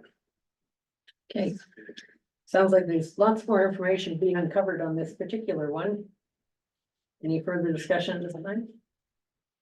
Thank you for that update and maybe as the Ministry of Environment, I'm thinking, I don't know.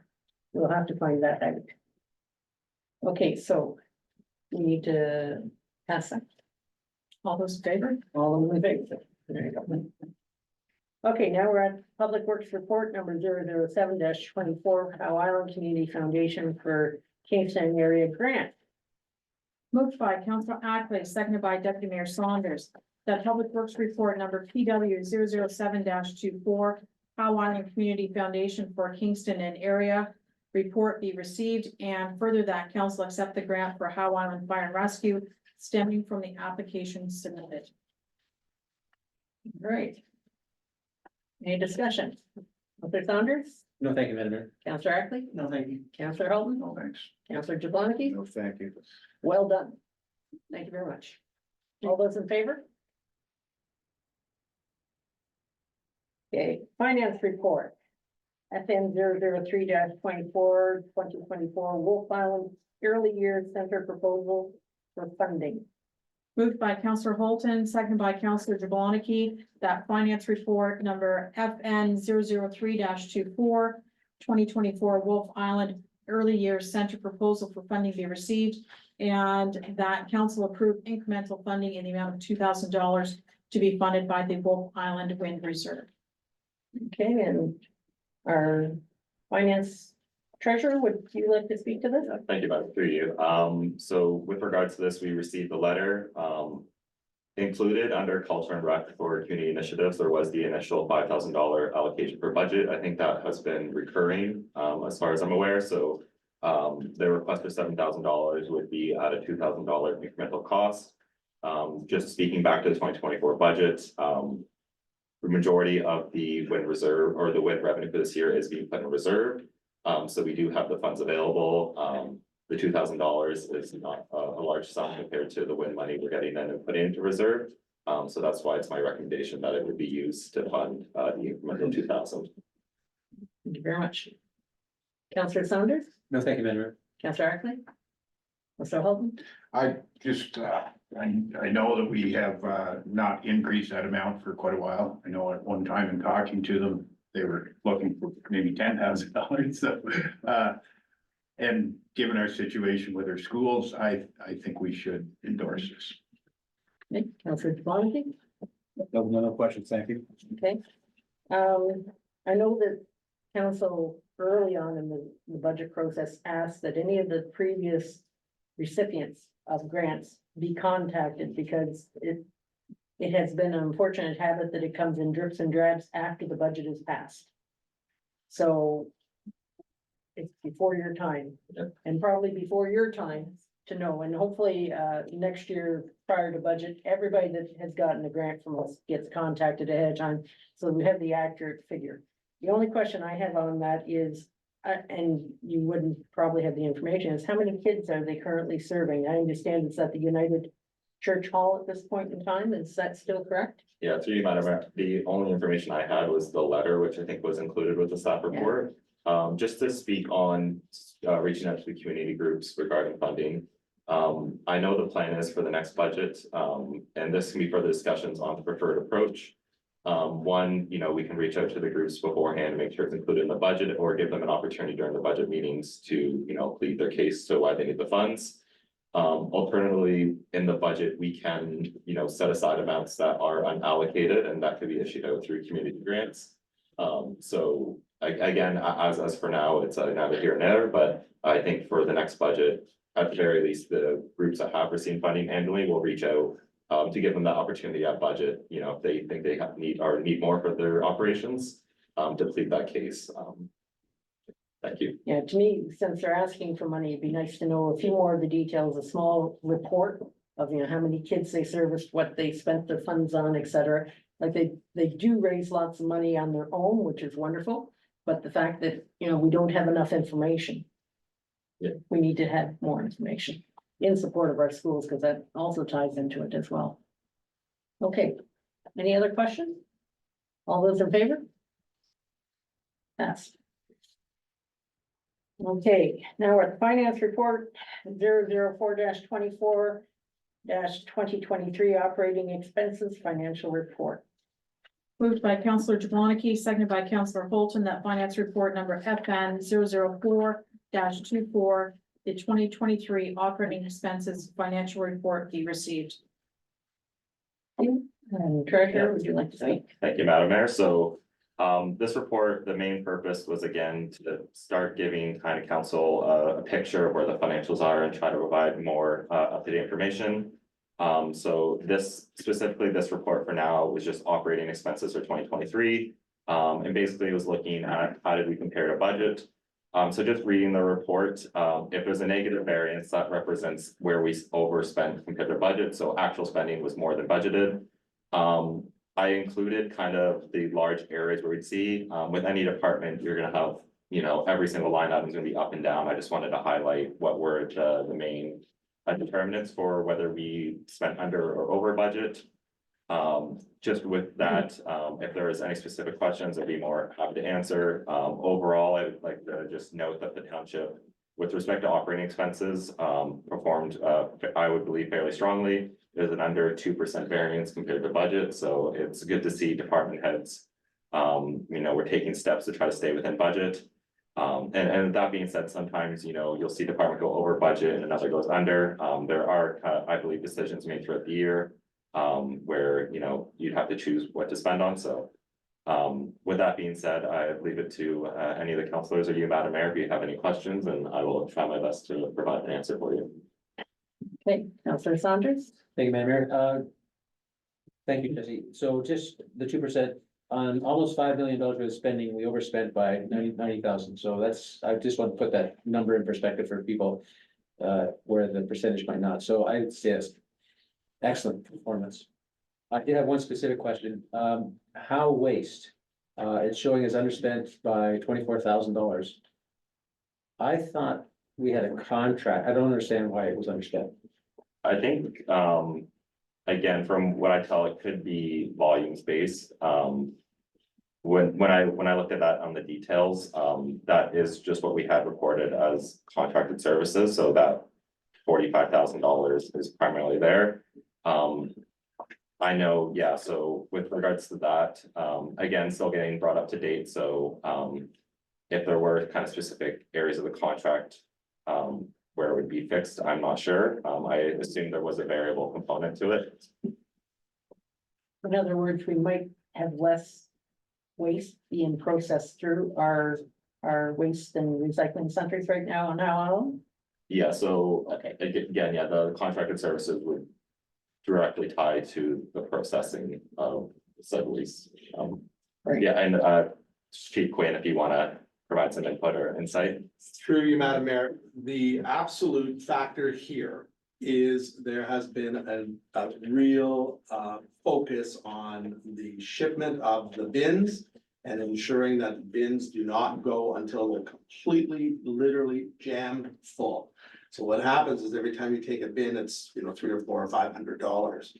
So that is what this is about, is being very diligent in terms of when they go, the staff are compacting the bins and as the receivers at the other end are saying, jam the bin to the point where you can't close the door. So that way, if you're spending $400, you're taking a full load, not a partial load. So that's what this majority of this is about. Excellent. Thank you. Councillor Ackley? Yeah, I'd just like to say a great job from our staff for keeping us in a better track that we came into. And a great job, Mike, on you know, trying to get the biggest bang for our buck. You know, saving us money again. There you go. Thank you. Councillor Holton? Through you, Madam Mayor, I don't like that we're over. Budget's budget, we need to stick to it. I think we'll do much better. We had still some hangover surprises, I will say, coming from previous that caused us quite a bit of over budget, but overall, I like it. We'll keep better track this year and we'll be zero. Councillor Devontae? Thanks, Madam Mayor. I echo what actually Deputy Saunders said as well, that, you know, less than 2% over 90,000 over 5 million, that's not bad at all, not bad at all. Yeah, overall, it's good news, certainly better news than we ran into last year. The one area that caught my attention was the Wolf Island Ferry being 109,000 over in that. Now, the Wolf Island Ferry is really a Simcoe Island Ferry. And we get 80% of that back, correct? And that's just related probably to that new building that we put over on Simcoe Island. Yeah, thank you, Madam Mayor. So this actually is just operating, so it doesn't include the building. Doesn't include. I know just on my notes I had, there was some dock maintenance, $16,000 expenses. There's some cable that was purchased.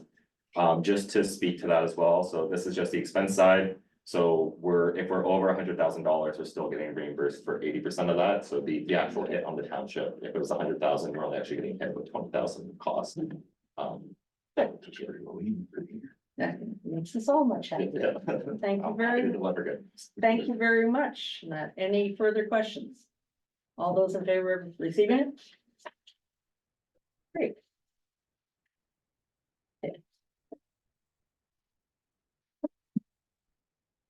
Now, administration report number AD 005-24, Wolf Island Tourist Information Center, draft agreement with the Frozen Moose and Information Center. And I believe that would be Vanessa, you're going to speak to Yes, that. ma'am. Thank you. Moved by Councillor Holton, seconded by Councillor Jablonski, that administration report number AD 005-24 regarding the Wolf Island Tourist Information Center draft agreement with the Blue Moose, Frozen Moose and Information Center be received, and further that staff be directed to finalize the agreement and have the owners of the Blue Moose sign the agreement. So, Madam Mayor, through you, I was approached by the owners of the Blue Moose Bed and Breakfast with a proposal to have a pop-up ice cream shop for the summer. There was, they had indicated one location just pop up kind of out in their front yard per se, which is not exactly the best location for traffic and people walking and that kind of thing. Another request was the potential of using the information center. And so Jesse and I have worked together with our insurance and the owners of the Blue Moose with regards to their insurance and health unit and that kind of thing. And I've had our legal department draft up a draft agreement, and if council has any questions, I'd be happy to answer them. Okay, Councillor Saunders? Thank you, Madam Mayor. So who operates in previous years, who operates the visitor center of that staff? Madam Mayor, correct me if I'm wrong, I think they had students, I don't believe it was open at all last year. I think in the past, as part of the student, grant application, we've had students in there, but. Last year it was just run via the receptionist at the town hall. And it, with the decreased number of tourists that we had going through, managed to get through. So I think it's a fabulous idea. Congratulations. Okay, Councillor I Riley. don't have any comment on that one. Okay, Councillor Holton. I think it's fabulous. I think it's serves our purpose. They're going to also run the tourist information center. They'll hand out whatever they need to, so it's, I think it's a win-win. Councillor Jablonski. I echo what everybody was saying, what a great idea. Just one question is, are requirements okay in that building that they need? That is my understanding. They've been in and done a preliminary view of the building. In my discussions with them, they weren't looking necessarily to have the visitors could actually come into the center. It was gonna be like kind of a walk-up window type thing, so it would just primarily be the staff inside, so, yeah. First in line, it's fantastic. Well, that speaks to a bit of an issue though. That's where our public washrooms are. No, the public washrooms and everything are fine that way. Okay, and the second piece, I have no problem with the rent being $1, but are they picking up the hydro for the freezing and all that other stuff? We have that meter separate. I didn't see it in the agreement. That I will have to look into and verify. Yeah, because it can be very expensive and that for the coolers and stuff, and that should be their business expense. But running the service itself and using the building, I think it is a win-win, given our situations. Thank you. Okay, excellent. All right, so any further discussion? All those in favor? I always come to these meetings. Okay, now we have administration report 006-24. CEO reporting plan going forward to address council's priorities. And Thank you, Madam Mayor. Moved by Deputy Mayor Saunders, seconded by Councilor Holton, that administration report number AD 006-24 regarding the CAO report going forward be received. And further that the CAO clerk will prepare a report and work plan outlining the priorities and bring to the next meeting of council. okay. Any questions, Councillor Saunders? Thank you. I think this is needed. I think we've been struggling somewhat with all the staff changes that we had over the last 14 or 15 months. And I think we need to set direction for you. And I think it's also good pre-work for what I would suspect will be a strategic planning session in the fall. So thank you for that. Thank you. Thanks, Councillor Radcliffe. I don't have any comment. Councillor Holton. Oh, I'm good with it. Thank you. Councillor Jablonski. Yes, thank you for the, thank you, Madam Mayor. Thanks for the work, Vanessa, and bringing us up to speed what hasn't been done yet, that we should be doing. So thank you. No problem, thank you. Okay, and my quick question is there been anything significant that you have tripped over top of that? All puts us at kinds. risk? Okay, well, maybe you can give us a private Yes. list of that. That would be good to know. Okay, okay. Any further discussion? All those in favor accept and report? Thank you very much. Administration report 007-24 AMO delegation requests. Moved by Councillor Jablonski, seconded by Councillor Holton, that administration report number AD 007-24 regarding the AMO delegations be received and that council direct staff to submit a delegation request, and I've left it open as to which ministry we would like to request the delegation. They are due June the 7th. We can have more than one. We can submit as many delegation, whether we get them all or not, but Okay, Councillor Saunders? Same manner. I'm gonna be consistent in my opinion on this. I think I've been consistently saying for the last year and a half that we are in a really tight financial situation. Although I've attended 2 of these conferences, while they're sort of informative and stuff, I don't think we get much value for them. So I would not be in favor of submitting requests for delegations. Counselor Ackley, I follow, Deputy Mayor Saunders' okay, decision.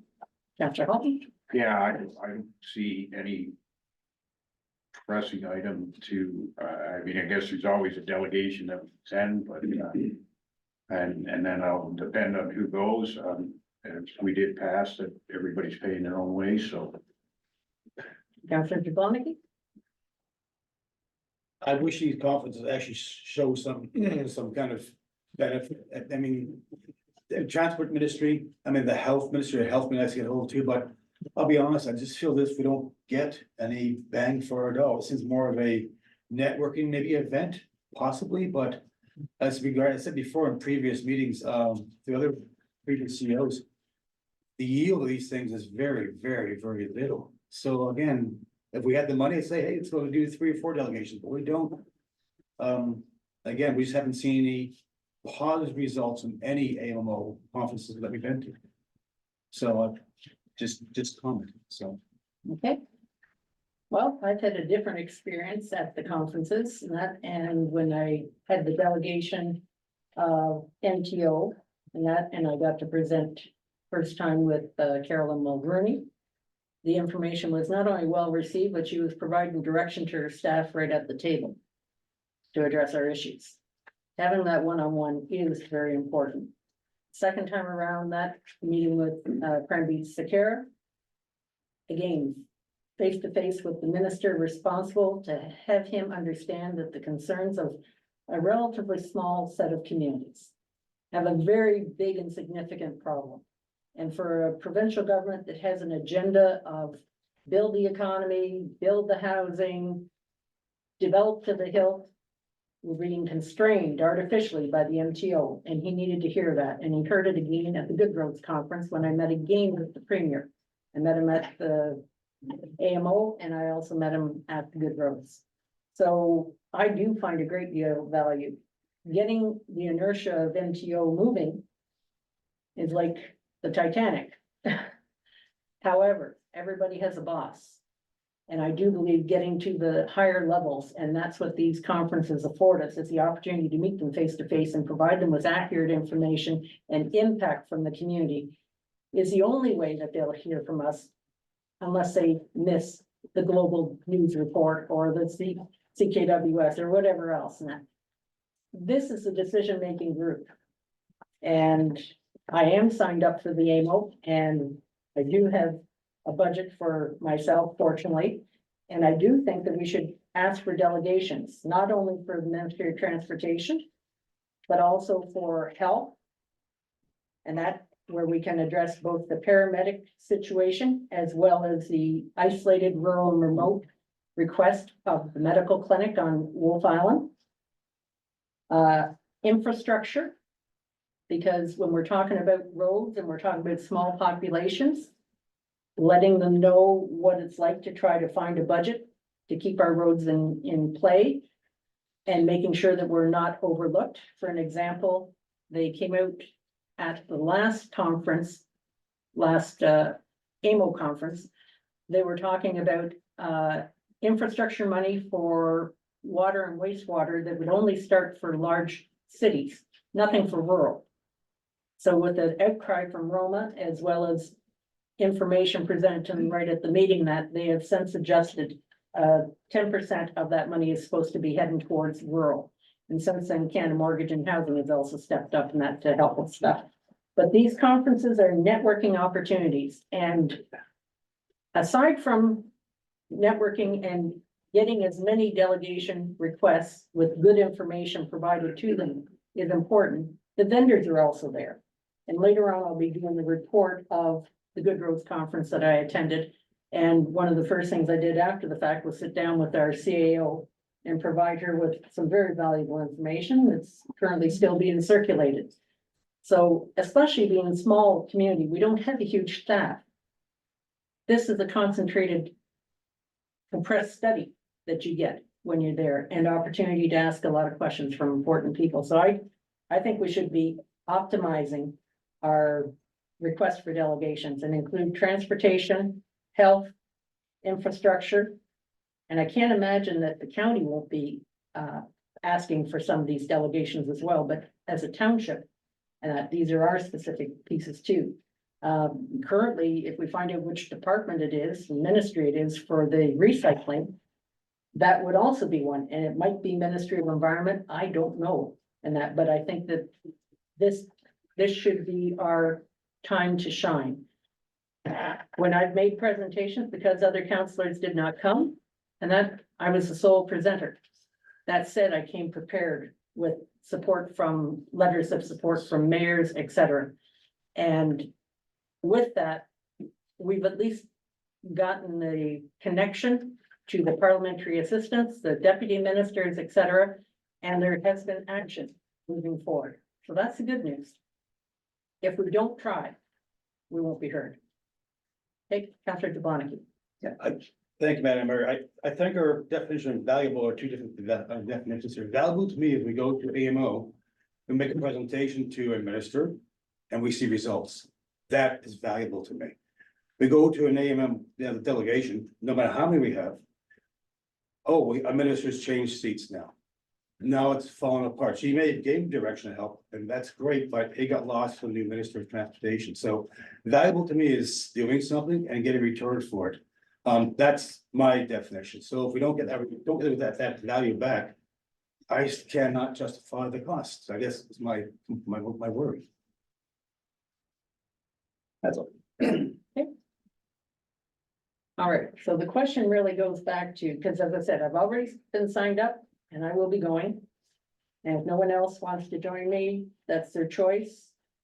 But while I'm there, doing delegation work would be an important piece that we should take the advantage of. And I'm more than comfortable in dealing with a group of 10 or 12 from the ministry, and that's exactly what I face. I also network with the opposition parties and anybody else that can help us with their agendas. So I guess, do we need to have a motion to apply for delegation status for Ministry of Transportation, Ministry of Health? The two issues I see there are paramedics as well as isolation and rural and remote. And we'll get ahead of the game in getting our bundles together. Infrastructure regarding roads. And potentially Minister of Environment or whatever ministry is dealing with the blue box issue. Is there any place else that you think we need to have our voices heard? Oh, I just think that we gotta be very careful. I mean, we can't apply for 6 of them and land all 6. That's too much on our staff. To prepare for 6 and do 6 right. So I think if you're going to pick one and apply for it, and let's see.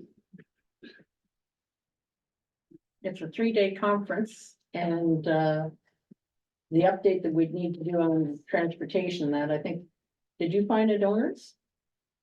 If I may, Madam Mayor, the transportation piece is fairly relatively straightforward. I mean, we already have the information put together. If it was me, I mean, just because we applied doesn't mean any guarantee that we're going to get one or all the delegations, right? I would apply for the Ministry of Health, with respect to our paramedics and the isolation and the, rural remote aspect of it. Ministry of Infrastructure certainly doesn't hurt.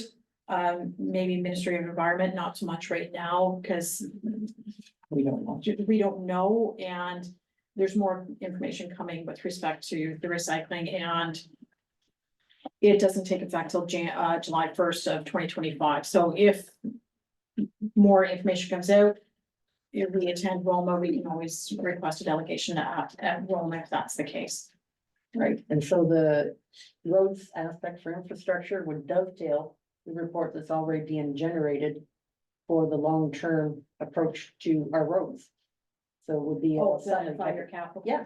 This is it. It'd be a summary and that, and this is what the challenges we are, and this is the reality that we face, and just keeping it up and fresh.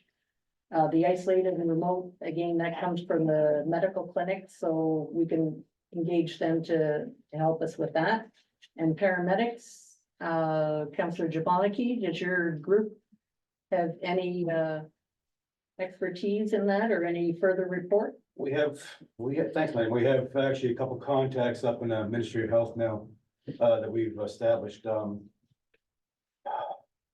it's frustrating, to tell you the truth. Again, I think we will mention that things move very slow in the government, so I'll be honest, if we're gonna go to this AMO, Ministry of Health would probably be my primary thing to look at. I'm not trying to be pessimistic, I just don't think it's gonna help. But you know what, we kick the can, maybe something happens. But I'd focus on one, as Councilor Halton mentioned, and then to me, I think the most important thing that's on right now, other than ferries, because we've gone through that a few times now, Ministry of Health. We get our paramedics back. Counselor Saunders? I think it is a matter of priority. And we've got 2 weeks to decide if we have to submit one, right? I'd like to know what message we're gonna deliver, and therefore how much work it's gonna take. So, I think you're the proponent of these. I think you go to council, say, here's the message I would be delivering. And then we can decide which of those you want to apply to, because it has to be a common message. And So, let me just finish. So I think a shotgun approach will not work. We need a concentrated approach on a couple of key topics. I think that's what Councillor Jablonski is saying. And I'd like to see what we're presenting before it goes. So, okay, and on that point, even from the start of the delegations, I put it to council, please send me your thoughts. And instead I got, show me what you want. And I'm saying, provide me the input. Not just shoot down what I'm providing. Show me what you want me to bring forward. And that is how it works, and that it comes from the council on up. And I'm very articulate and getting the point across in that, and have established a fair bit of credibility. They're 15-minute times that you get.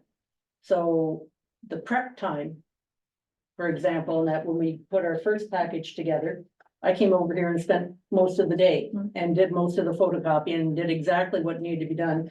So the amount of time that it tied up the clerk was minimal, correct? And that's what I'm saying from the health perspective. I know that the isolation, rural and remote is primarily the focus of medical clinic. I would engage with them to get a package together that they want us to put forward. The paramedics, if there's a package that you're asking at that ministry, then I can articulate it. And that transportation, obviously, we need to have a delegation there. Whether we get it is another question, but at least be prepared for it. And it's the least effort to be prepared for, because we have our packages from before, but making sure that they know that it hasn't been resolved is really, really important. The infrastructure piece, as I said, should dovetail very nicely in that with our roads works plan. Whether we get an audience with them, I have no idea. Yes. Again, like Deputy Saunders said, we need somebody that's gonna go and not tell them this, and this. You gotta have an action to get a result. You want, this is what I'm looking for. I want for Wolf Island a better, some doctors. I need funding. You know, not tell a story on and on, but with other stuff. Focus on one thing and focus on it. Okay, and That you just rambled on for 15 minutes. I think we allowed to, don't we? About things. Sorry, but it's this. okay, so Councillor Holton? So I'm willing to apply. I think 3 is plenty. I would just like to know when we would know, and exactly like Councillor Saunders says, if Deputy Mayor Saunders. I'd like to see what we're presenting before it goes, and like to have our input taken, because I think we need to have.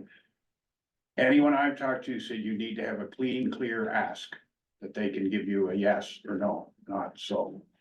I would apply for them, we get it. I'd like to see packages before they went. Councillor Jablonski? Although I think it's against my better judgment, I'd be willing to go to the Ministry of Health as part of the delegation. If they have enough background information now that we've looked at least make a clear, concise ask of what we need. Okay, so It would be nice to have more than one body into the room, that's for sure, and that would be paired up with the second ask is rural, isolated and remote. And that's so health, if we're lucky, we'll get there. And transportation infrastructure.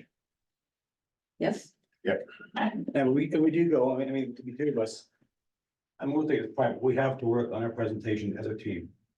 That is most important, so we both have to work together with one, but I'd be willing to give it a shot when you are. Yeah, I'd be expecting you to actually propose most of it for the paramedic piece because you've been on that committee. And as I said, the medical clinic, I wouldn't step on their toes and instead engage them to come up with the rural, isolated and remote because it's related to their work. All we are the mouthpiece and that for articulating it and given the credibility of how it impacts the community. Okay? All right. All right, so if I may clarify, moved by Councillor Jablonski, seconded by Councillor Holton, that admin report 00724 regarding AMO delegations be received. And that council direct staff to submit a delegation request to the Ministry of Transportation, read the ferries, Ministry of Health, read paramedics, rural and remote isolation, and Ministry of Infrastructure regarding roads. Yeah. All those in favor? Carried. And if I may, Madam Mayor, I believe Ms. Bolton was looking to have out shortly. Okay. If council has any questions with respect to the next report that's coming up, or the amendment to the the current mobile canteen bylaw. Yeah, if I may now, can Can we just jump to the bylaws, what you want to do for the mobile, because we've already done the delegation, because we've finished. yeah, so I've received input from Sonia with respect to the Yeah. draft mobile food, but What's the other one? the other one is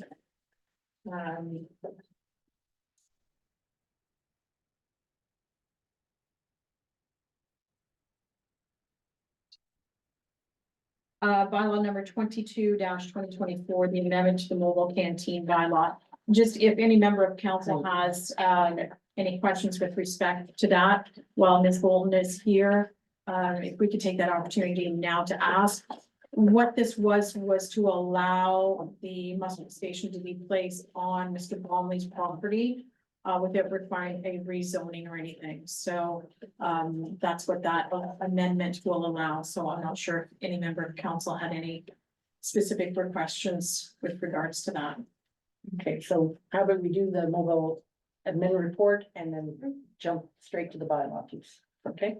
All right, so admin report 80-008-24 draft mobile food truck bylaw.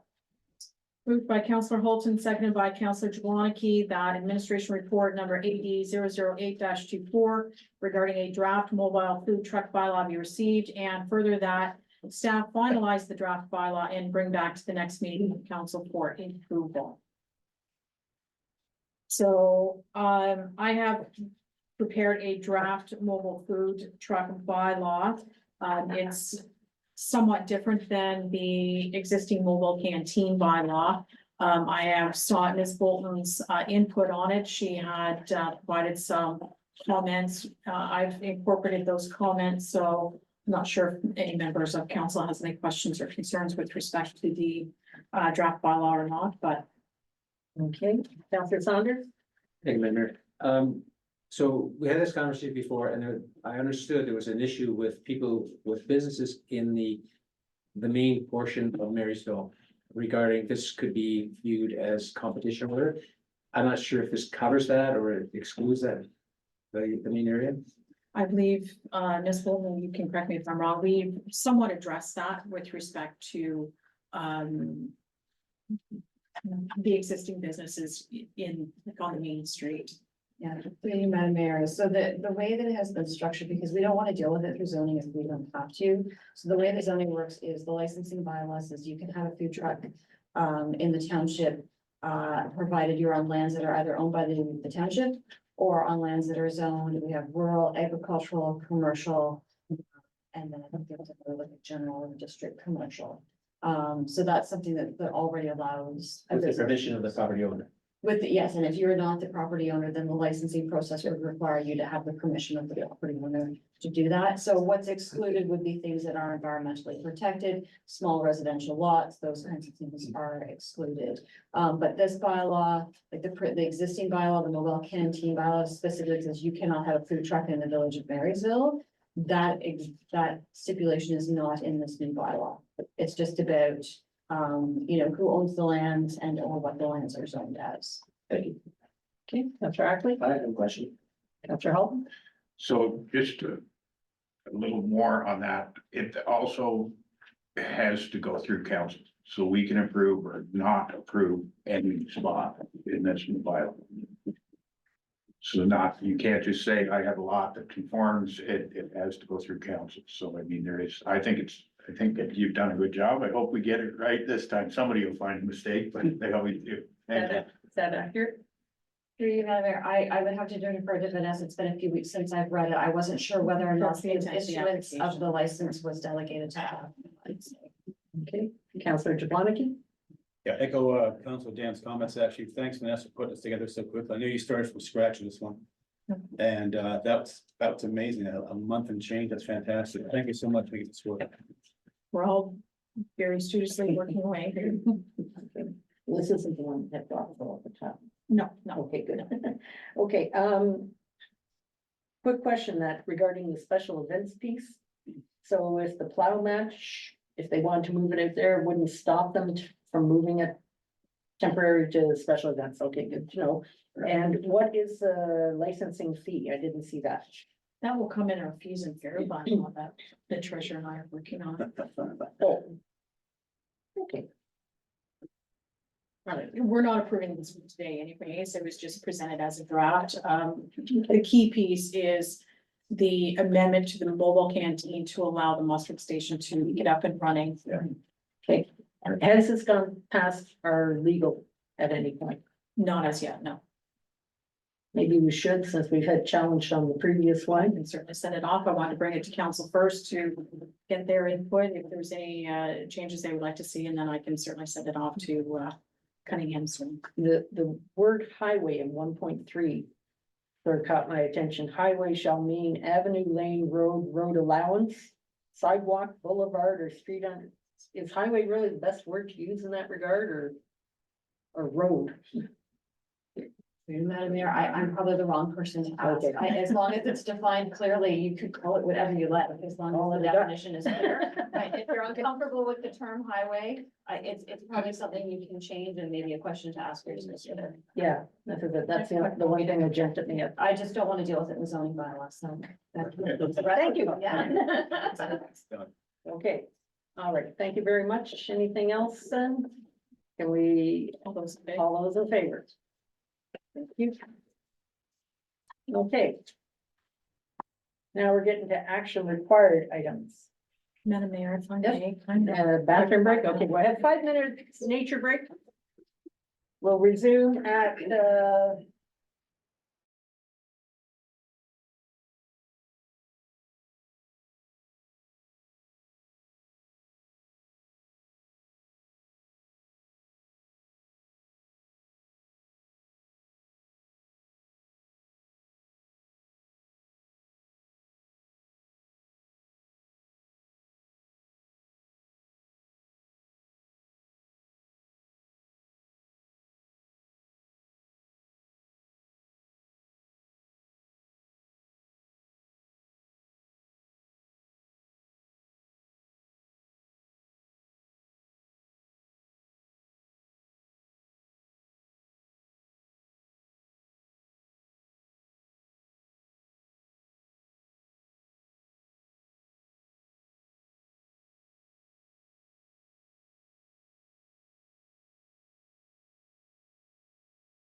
Time for the game.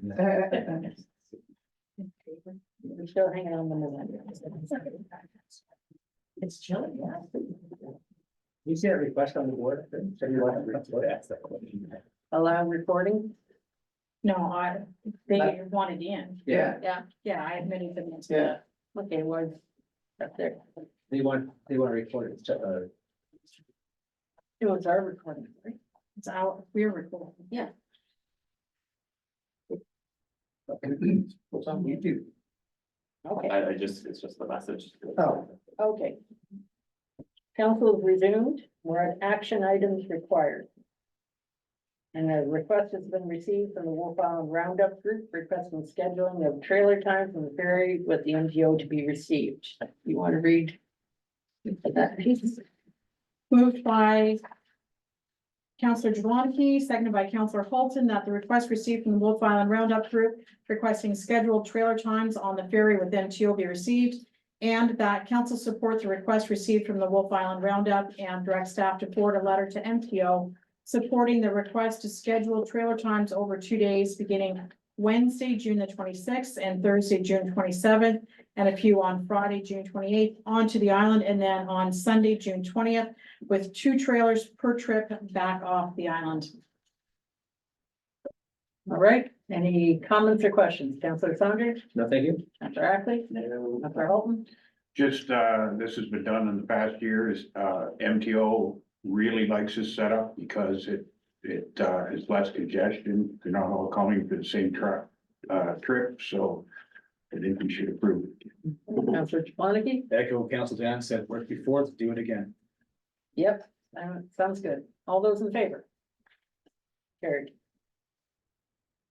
Okay, now we have piece that I'll step aside for because while she's not a relative per se in that, it may eventually impact me as well. So I'll hand the chair over to Councillor Saunders. Thank you, Madam Mayor. So can I ask the clerk to read the motion? Moved by Counselor Holton, seconded by Counselor Ackley, that council approved the request received from Miss Greenwood to reinstall a newly constructed dock on municipal property located across from 1283 Road 96. And further, that council directs staff to work with Ms. Greenwood for the installation of the dock. Discussion. Councilor Jablonski. Thanks, Deputy Mayor. Just one question. So the materials are purchased by this lady, and then we install the dock with our equipment. How's this working? If I may clarify, so Ms. Greenwood and her family will construct the dock. She's just looking for permission to place it on the township property. Again, my understanding, a little back history is a few years ago, she had a dock there. The township apparently did some work along the shoreline, reconstructing, and 2 or 3 docks along that section were removed and have not been replaced. I met with the Public Works foreman for Wolf Island, took a look at the area. There's large rock along there. It's not very conducive to really sound footage or walking. So what Keith had indicated was that we could remove some of that rock for Ms. Greenwood, utilize it for our own purposes, and put some of the 5/8 crushed stone in there to make it a little bit of a walkway. One more other question. You mentioned the 2 or 3 docks pulled out the whole way. Is it fair you do 1 for 1, you do a 1 for all 3? That was kind of our thought when we were out there discussing, and if I may, Madam Mayor, it's Nadine Greenwood's making the request, but Mayor Greenwood Spears, her dock was removed as well. So to me, and Madam Mayor has not requested this by any means, but I think if we allow it for Nadine Greenwood, we should allow for the mayor as well if she is so interested in putting her dock back in. Reasonable question. Any follow-up, Councilor? No, I'm fine, thank you.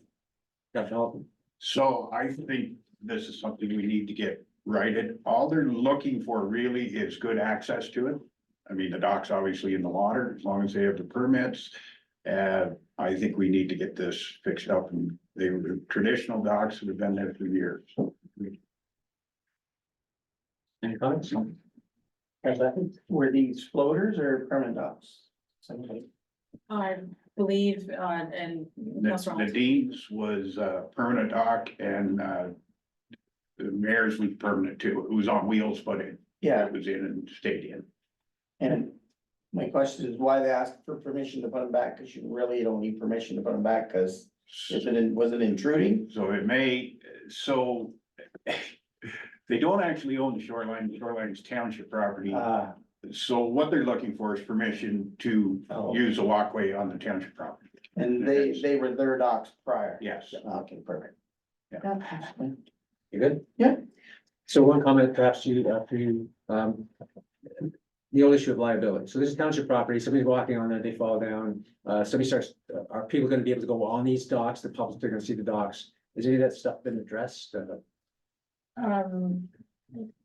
If I may, Madam Mayor, you would be able to speak to this better than I, because one of them was your docs, the public would quite often go out and use it, is that correct? Yes, as a matter of fact, we had a welcome sign and a flag and everybody stood there and took their pictures and said their prayer rugs and everything else and got engaged on the dock. We never withheld anybody. So if I can, so the intent of these docks is not to restrict them from anybody. We have to put up. I know I fast speak back- for mine. Yeah. I do appreciate that. The intent is not to lock these off or block them off. People go on there, we're not gonna get complaints and all that kind of stuff, right? Not to my knowledge, no. Thank you very much. Any other questions? All those in favor? Passed. And I'll turn the chair back to Mayor Greenwood Spears. Okay, and now we're at the Cataraqui Source Protection Area Central regarding getting people elected into the spot or keeping them elected. No, anyone? Moved by Councillor Jablonski, seconded by Councillor Ackley, that council support Mr. Neil Audis to serve as the central area representative on the Cataraqui Source Protection Committee for another 3-year term. Okay, discussion, Councillor Saunders, No, thank you. Councillor Ackley. No, thank you. No, thank you. I was just a little surprised because Cataraqui Conservation Authority doesn't have jurisdiction on the islands. It's not CRCA per se, it's the Source Protection Committee. Yeah. Which we do have a representative that sits on that. Yeah. Okay. All those in favor? Okay. Thank you. Now we're at the municipality of Brighton, request for a resolution of support on ride sharing services. Moved by Deputy Mayor Saunders, seconded by Councillor Ackley, that the request received from the municipality of Brighton regarding requesting the migration of ride share regulations and licensing from the municipal level to the provincial level, be received and filed or endorsed. Okay, any discussion? Councillor Saunders, No comment. Councillor Ackley, Councillor Holton, Councillor Zabonaki, No comment. all those in favor? Are we receiving and filing or are we endorsing? Sorry. Okay, I would say we're endorsing, Okay. and that is, yeah, we got consensus on that. Okay. Now we're at the Marysville Elementary School. And the letter to the Limestone District Separate School Board, or School Board, not separate, sorry.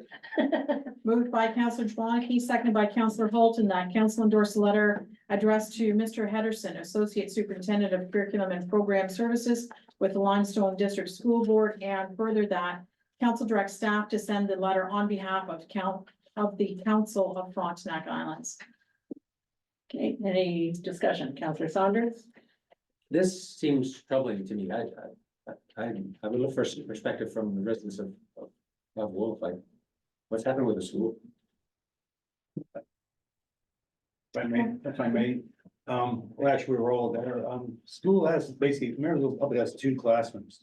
Correct me if I'm wrong, kindergarten to 4 and grade 5 to 8, I believe.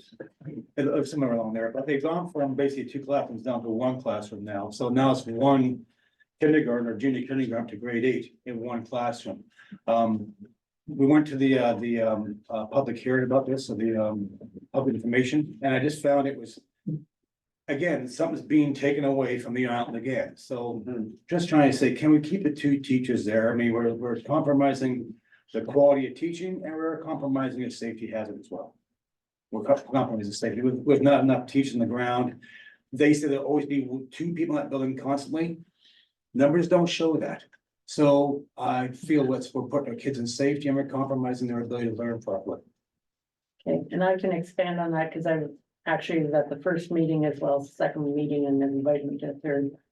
And it has been linked to our shakiness of the ferry. The enrollment has never been this low. It's projected to be 10 children in the fall. It's down to 12 right now. It started at 14 this past. Prior to that, it was 21, 24. It's usually in the 20s. It is the smaller of the two schools. The separate school has 52 kids, and there's an impact of everything from homeschooling to the early admission into the French immersion of junior kindergarten, and grade 1, and then the secondary admission of grade 7 and 8. So they know that some kids that would usually go there are being transported to town and going to the French immersions. The school board has offered that the children would be bused if the parents selected to Calvin Park or Central School because the school bus is already going past it. So one of the very first conversations I had with the trustee, Mr. Barra, was if you're willing to bus them off our island, can you bus them to our island? And with that came a conversation that there are no barriers for grade school children to go to any school within the Limestone district, as long as they have transportation to it. So that has initiated a discussion whether or not they cannot promote one school over another, but that doesn't stop Wolf Island from promoting their school, which is set in a lovely rural setting beside a community center, small classroom sizes, etc. And I think that may be one of the directions that we attempt to move to try to get kids coming to the island. That said, if the parents get them to the boat, we'd have to look at a marshal, a volunteer or something to supervise them while they're on the boat. And once they get to the island side, the school board has no problem with them being picked up by our school buses. And in reality, if the boat actually ever gets docking in the village, it's a walk up to the school. It's, 400 feet. The other approach is that I made inquiry with the Executive Director of Family and Children's Services. There's over 200 Indigenous children, unfortunately, in foster care.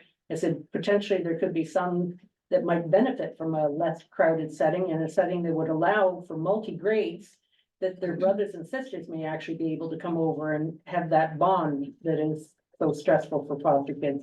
So the school board is looking into that aspect as well. That said, the reduction in the staff, there will be 2 adults always in the building. They won't be teachers. And that the most they'll have is one full-time teacher and a 0.3 of a educational assistant and some 0.3 hours for planning. I made the point that they need to actually triple the hours for planning, not cut it in half, because you're expecting one teacher to provide all this classroom teaching. And that's a skill set that most teachers don't have anymore. In the past, I know I went to a 1-room school and I went to a 2-room school, but that hasn't been the norm for most teachers.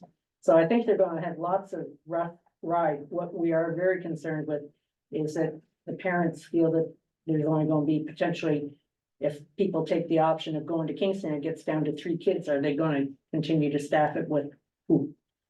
So it's very unfortunate that it's gotten to this point. And to me, the best avenue is promoting that school to other kids in the urban area, see if they can come across.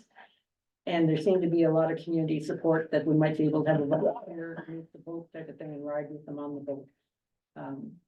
And if we can get a group of support from the foster kids, that would be wonderful too. And that, but basically it's a very dangerous time right now, but there is a moratorium on closing schools. So they will not physically close the school. And if the enrollment bounces back up, then they will restaff it. But what I don't want to see is them actually losing the staff altogether. So that's it in a nutshell. I wouldn't call it a nutshell, Madam Mayor. So declining enrollment across Ontario is an issue. All right, it's not unique to Wolf Island. However, saying that, imagining a teacher trying to teach kids from kindergarten to grade 8, that's an impossible task. So I would fully support needing two teachers, at least split it up. So Okay, Counselor Ackley? Yeah, I'm in sport. Education's an important thing in this world. And I don't think one person, I can remember when I was a kid and they need more one person in the room for me, so. I'm just saying. I believe it. No messing around, I just held out it. And he's known me by now. Counselor Holden? Yeah, so I mean, this seemed to be, they're at 1.65 teacher right now.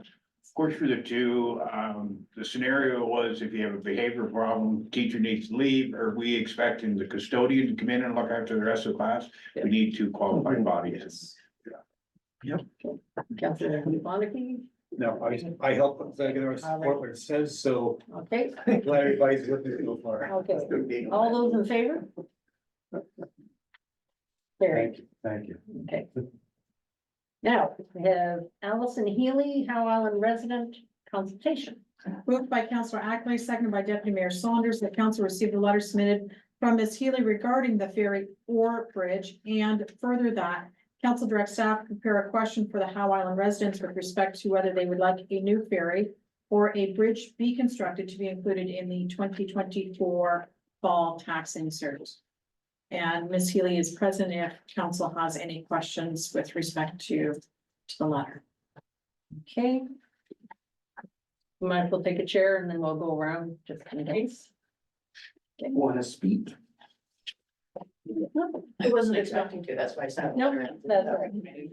That's delegations already, Right, but we're gonna ask some but I'm happy to questions. take any questions. That's exactly it. Counselor Saunders, any questions? no, I had the opportunity to discuss this with Ms. Healy on several occasions, so I think I understand her position and she understands mine, so. Okay. Counselor Ackley? I read through this and all the people keep talking about a bridge. We don't have any money for a bridge. We don't have any money for a new ferry, but the ferry's cheaper than a bridge. And we're gonna move faster forward on a ferry if we do get funding for a ferry than we ever would for a bridge. And then we're reconstructing this whole area. And people are losing their views and so forth, and we're buying up houses and we gotta get past the bridge stuff. I just believe. We need to focus on one thing and one thing only, and I think today we're gonna focus on something. And move forward. If we keep sending more letters into the government, one person that wants a bridge, it stops us. They just stop, they read another letter and they're like, oh, geez, there's some people talking about a bridge. The problem is not singling people on the south side. What do they care what a bridge looks like? What do they care if they buy up the houses on the north side?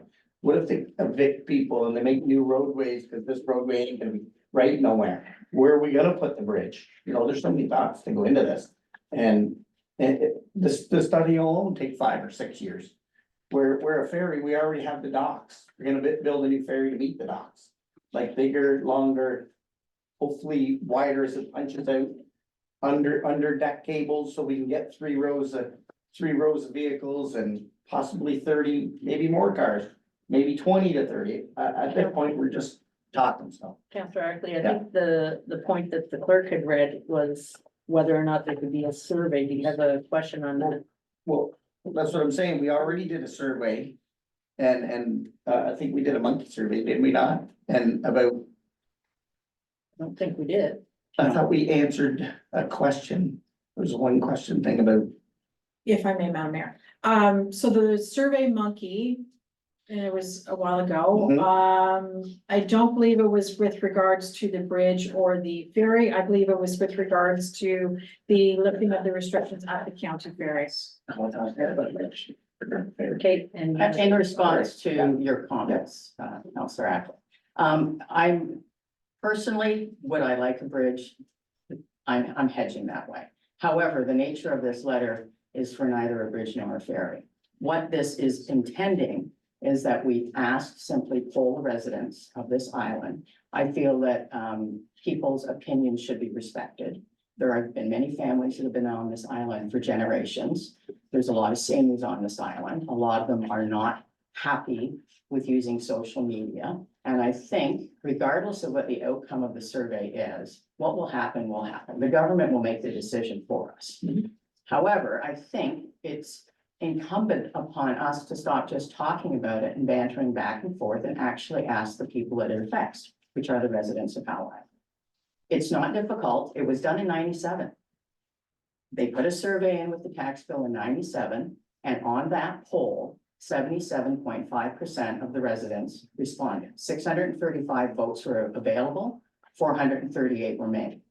So out of that, 80.3% wanted a bridge at that given time. Also, the numbers, and I have the studies here, I've been reading them, I'm on my fourth of the 4 volumes. The bridge was $1 million less than the ferry option then. So when everybody keeps talking about we don't have enough money for a bridge, well, we probably don't have enough money for a ferry either. And if you use projections on dollar costs of what money was in 97 to what money is now, I think you'll find, if we get the real facts, that a bridge may not be so far a reach as what the ferry is. If we do get another ferry, and I'm not saying we won't, regardless, we need to fix the current situation anyway, because neither option is forthcoming. We're gonna be having the same discussion, you and I, in another 20 years when we need a new ferry. So we need to get facts out and let the facts do the work. Right now, all we're doing is making projections, making ridiculous comments about 100-foot high bridges that's gonna look like a camel's hump and it's gonna cost $100 million. We don't know that. We don't know anything. It's a very, very personal topic. And that's why I think it's very important that we allow the people on the island to just have their say. Whatever ends up happening is gonna happen. But at least people have had the opportunity to say yay or nay, ferry or bridge. As far as studies go, but there's gonna have to be studies on the ferry because we're talking about diesel because we're not going electric. So there's gonna be all kinds of studies that are gonna have to ensue for a ferry. So irregardless of what choice we have, there will be more studies. And we do have a 4-volume study that can be used as a baseline moving forward. So it's not like you're completely starting from scratch. Now, granted, it is old. You know, it's almost a quarter of a century old at this stage. So again, I'm not saying one way or the other what we should have on this island. It is not my decision. But I think everybody in this island should be given at least the opportunity to tick a box and stick it in a ballot box and be done with it. Whatever ends up happening through council or through government and through funding will be what it is, but at least people can say that they had their say. It was done in 97. Why can't it be done now? It's not difficult. And you might actually stop a lot of this silliness on Facebook. People should just be able to tick that box, just like we do when we vote in council. So that's my response to that. Okay. Just go around the table first, Counselor Paul. So is it always a contentious issue? It's always been, I don't know that we've ever got close on either island to ever having a bridge. Agreed. I worry that if we put out a survey and everybody comes back bridge, we don't have any control over where it goes. And then I'm worried if that gets a muddied message. I would say not opposed to a bridge. We all know to get a bridge, you're gonna need provincial and federal government on board. That's gonna be very difficult. Of course. I would say maybe not opposed to it, but for the short term, we need to fix. My opinion, we need to fix this ferry. We need to get a reliable ferry working there. So the only problem I have with the survey is we put it out and 80% of the people say they want a bridge, and then we really can't do anything with a bridge. I guess we could say 80% said they want a bridge, but I don't really see how that moves us forward. If the bridge option isn't feasible, then we will have to accept that outcome. I mean, that's just sort of the way I go. All I'm saying is that I think that there's a lot of people that feel that their voices aren't being heard. And most of them are seniors, and some of them are quite senior. And I think out of due respect for them, we should at least allow them to have a say. I mean, we keep going on about the island way of life and the island community, but what we're doing is we're putting a chokehold on opinions. So, I mean, if this is truly the island community, let the island community speak. Again, it's not going to really change the decision one way or the other. In my opinion, I don't think we really are gonna have much say in it anyway. The government is the one with the purse strings. They're gonna make the decision, and they're gonna make a fiscally responsible decision that's going to be working for them. I know that is a bit of an oxymoron, but they will have to make a decision for the long run. And we all know in this room, I'm quite sure that there is currently a huge study going on the ferry services, not just here, but all across Canada. Because they are not tenable, but we don't have staff for them, they're hard to staff, and I haven't seen a ferry out there yet that's run by robots. You know, and when that comes, great. So, again, I know where our current council on Howe Island sits on their opinion. And they, of course, have every right to move forward in what they're doing. But again, I don't see that this really hurts anything. But what I do think is that maybe people are worried about what the outcome of that survey may be. Because there's been a lot of discussion about the previous one that people did not believe that 80.3% of the island were in favor of a bridge in 87. Well, I beg to differ, the facts speak for themselves.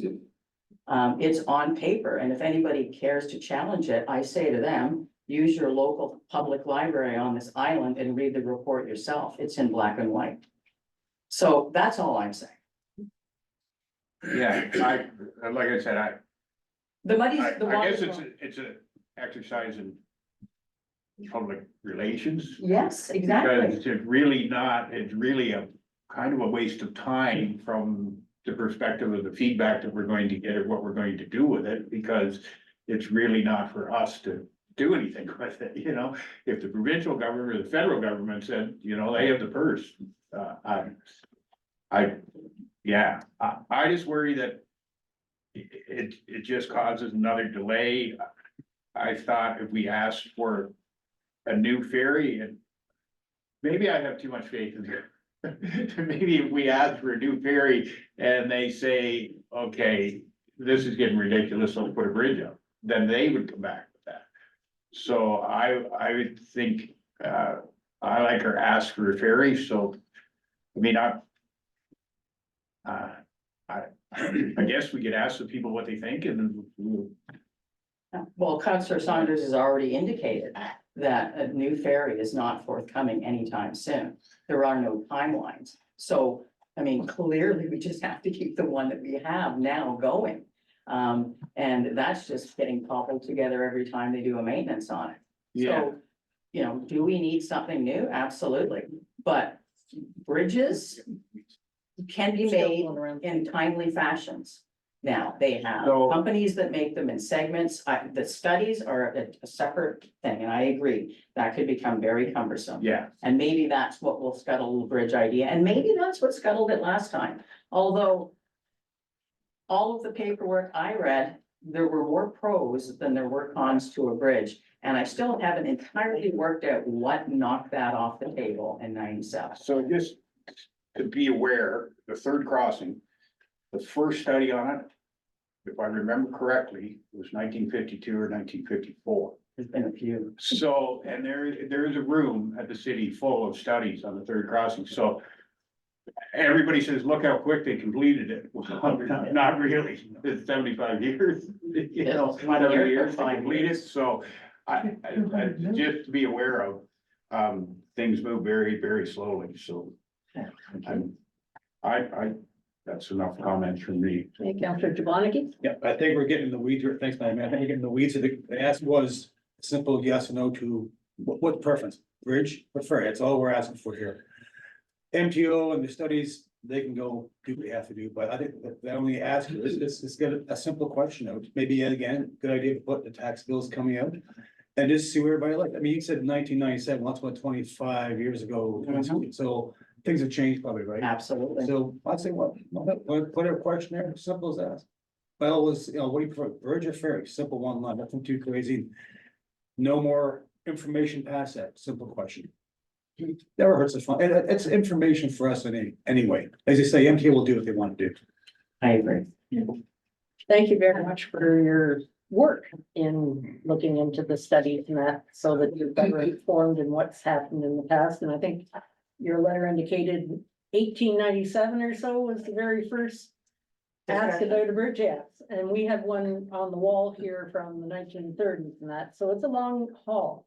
But you are right in that the technology of bridge and lifts in bridges has dramatically changed. And I don't know whether Councillor Holton swung by and noticed any of the vendors at the Good Roads Conference, but there was one vendor there that actually built bridges and had lift bridges involved, was called a Crow. And when you contacted me, you told me about a company called Algonquin and that, and the vendor of choice usually for building ferries with the provincial government seems to have been Heddle. Maybe there's an opportunity not only for your asking of a question, but asking any of these companies to provide their take on what realistic is. Now, at least the community might be better informed in making their decision whether they want to favor bridge or ferry, because it's going to be a 50 to 60 year commitment. That's the reality. You're not going to go back 10 years from now saying, oh, this ferry is not going to work. It's not going to happen.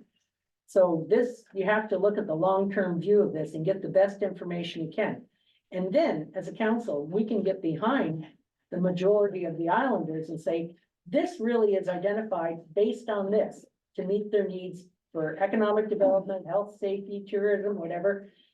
And the idea of the time frame, you're right in that there's been that 4-volume study, and I did have a conversation with one of the senior directors. I said, you wouldn't be starting from scratch because the bottom of the river hasn't changed that much. And they said, no, as a matter of fact, we could fast track that. So the environmental study aspect could actually be much shorter than what it was when it took 4 years to go through it all before.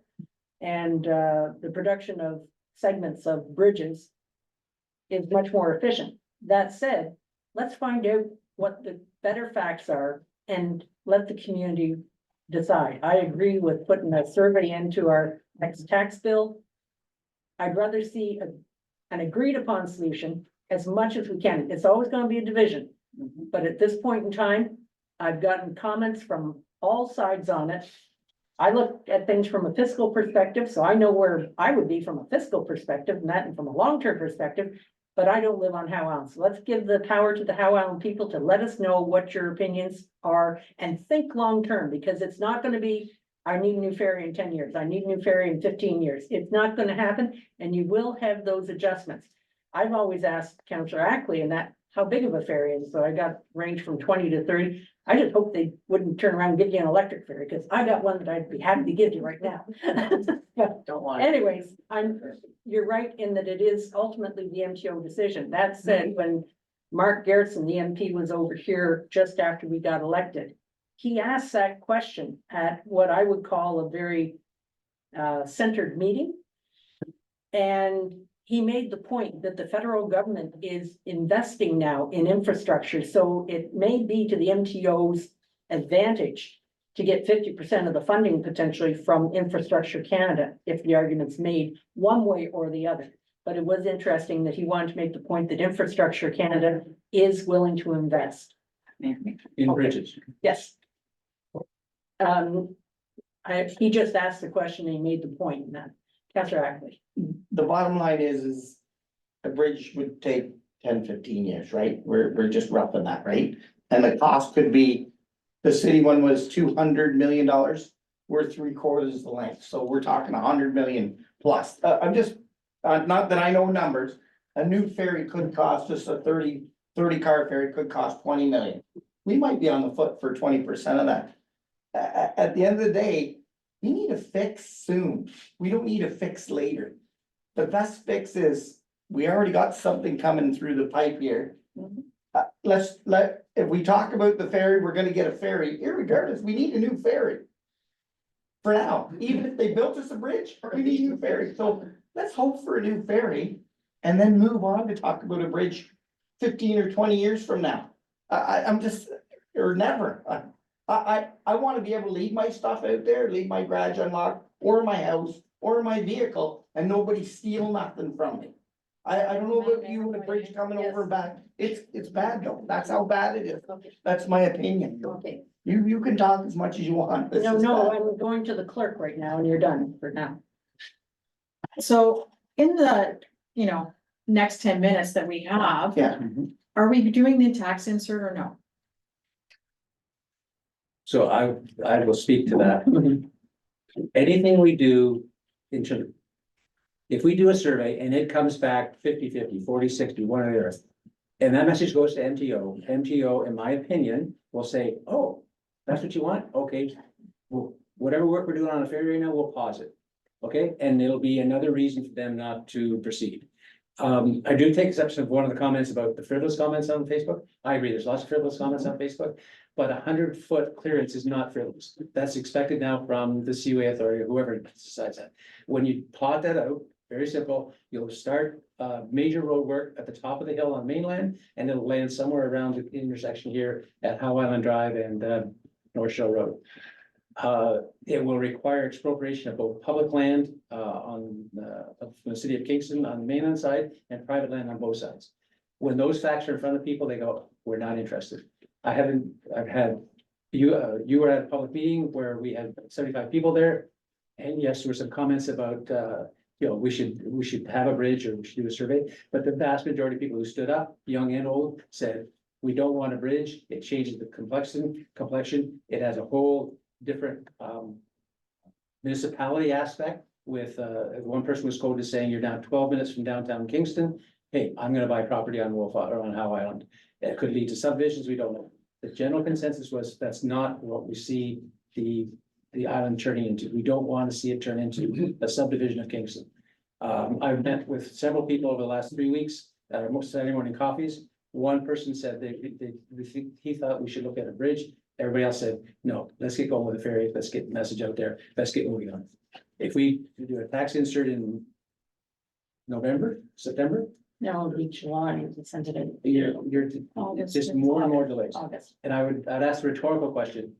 All those studies that were done about a bridge, why did it never happen? Clearly, it didn't happen because when the feasibility was looked at, or it's in combination with a ferry to Wolf. Doesn't work, so we'll go with the ferry. So. I don't know what to, I've made up my mind. I don't think we need any more information. I've personally talked to enough people. I think I know where the majority of islanders stand. We did make the comment on that open house that we're telling you now, this was 3 or 4 weeks ago, we're going for a ferry. If you have an issue with that, get a hold of us. You know where Bob lives, you know where I live, you know our phone numbers, emails. I had 1 email, sorry, 2 emails saying, think about a ferry, think about a bridge. All the other comments that came through were positive in terms of going forward with the ferry. So I'm satisfied. My conscience is clear. The majority of people on this island want a ferry. So. Okay. The majority spoke. And any further comments from the council? Okay. I'd like to propose the motion. You're Then amending this one? Yeah. Okay. read what it says right there. And Council received a letter submitted from Ms. Healy regarding the Ferry Road Bridge and further that council directs staff to prepare a question for the Howe Island residents with respect to whether they would like a new ferry or a bridge to be constructed to be included in the 2024 fall tax insert. doesn't need an amendment. No, and that's fine. That's what I wanted to make sure that we have a clear motion. That there be a consultation basically with the Howe Islanders via the survey. And we've had lots of discussion on it. I think we should probably call the question now. Ready for vote? Ready for a vote, and it'll be a recorded vote.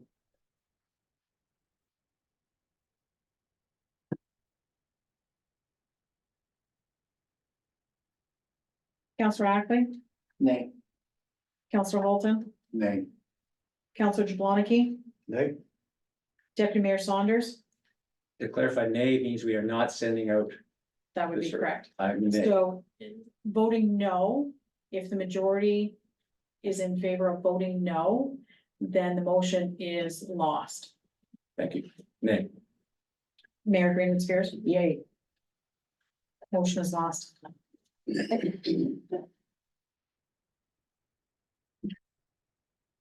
Okay, now we're at the public question period. And first I have to ask, can we have a motion to extend our council by 1 hour?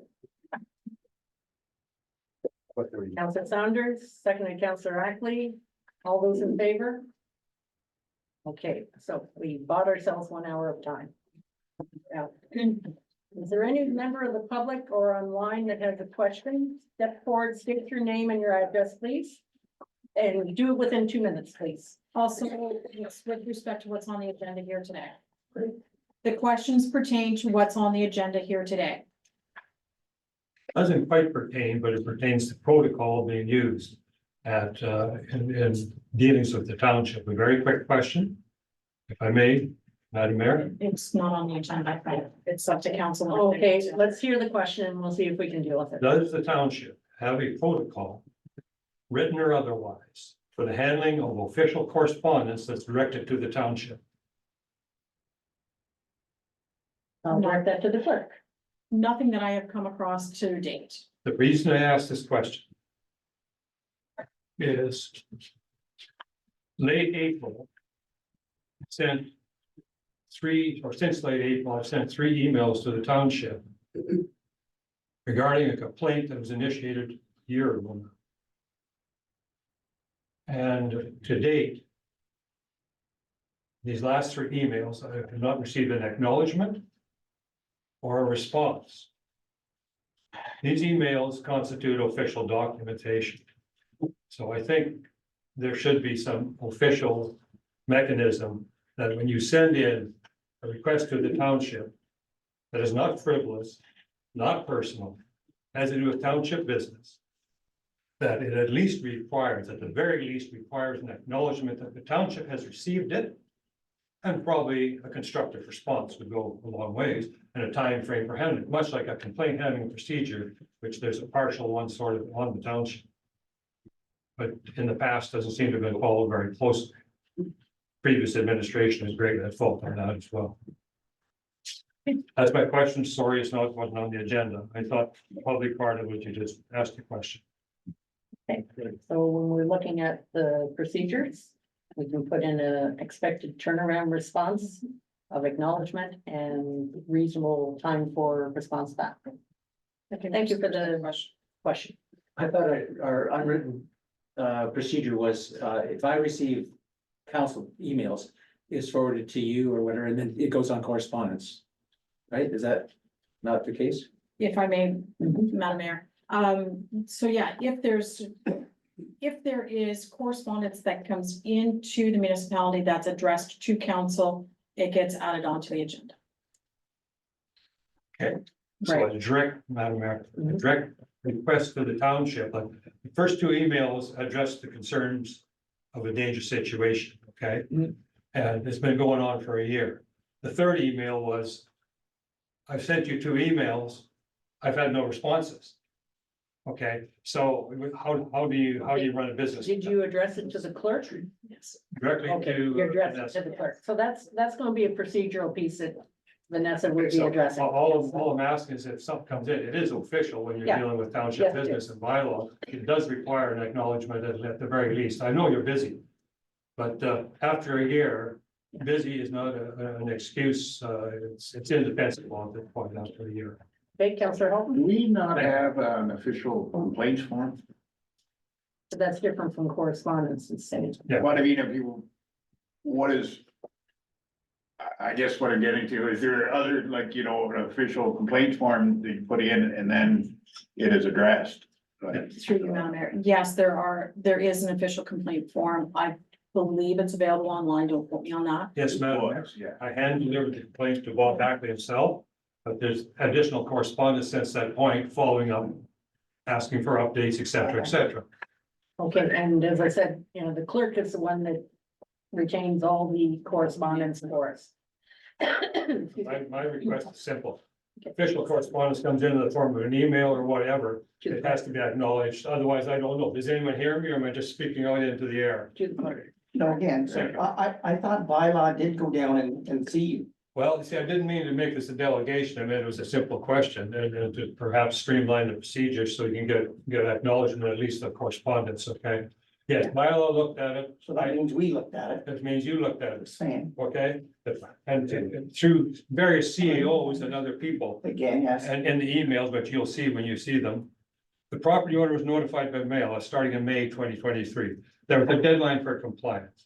Yvonne Robert, acting CAO, quote, if I have not heard from them Okay, by so compliance, one will receive a registered letter. No, I'm sorry, we are gonna have to, because it's gone off of our Okay, agenda. she has the but information. She does, yes, thank you very much, though.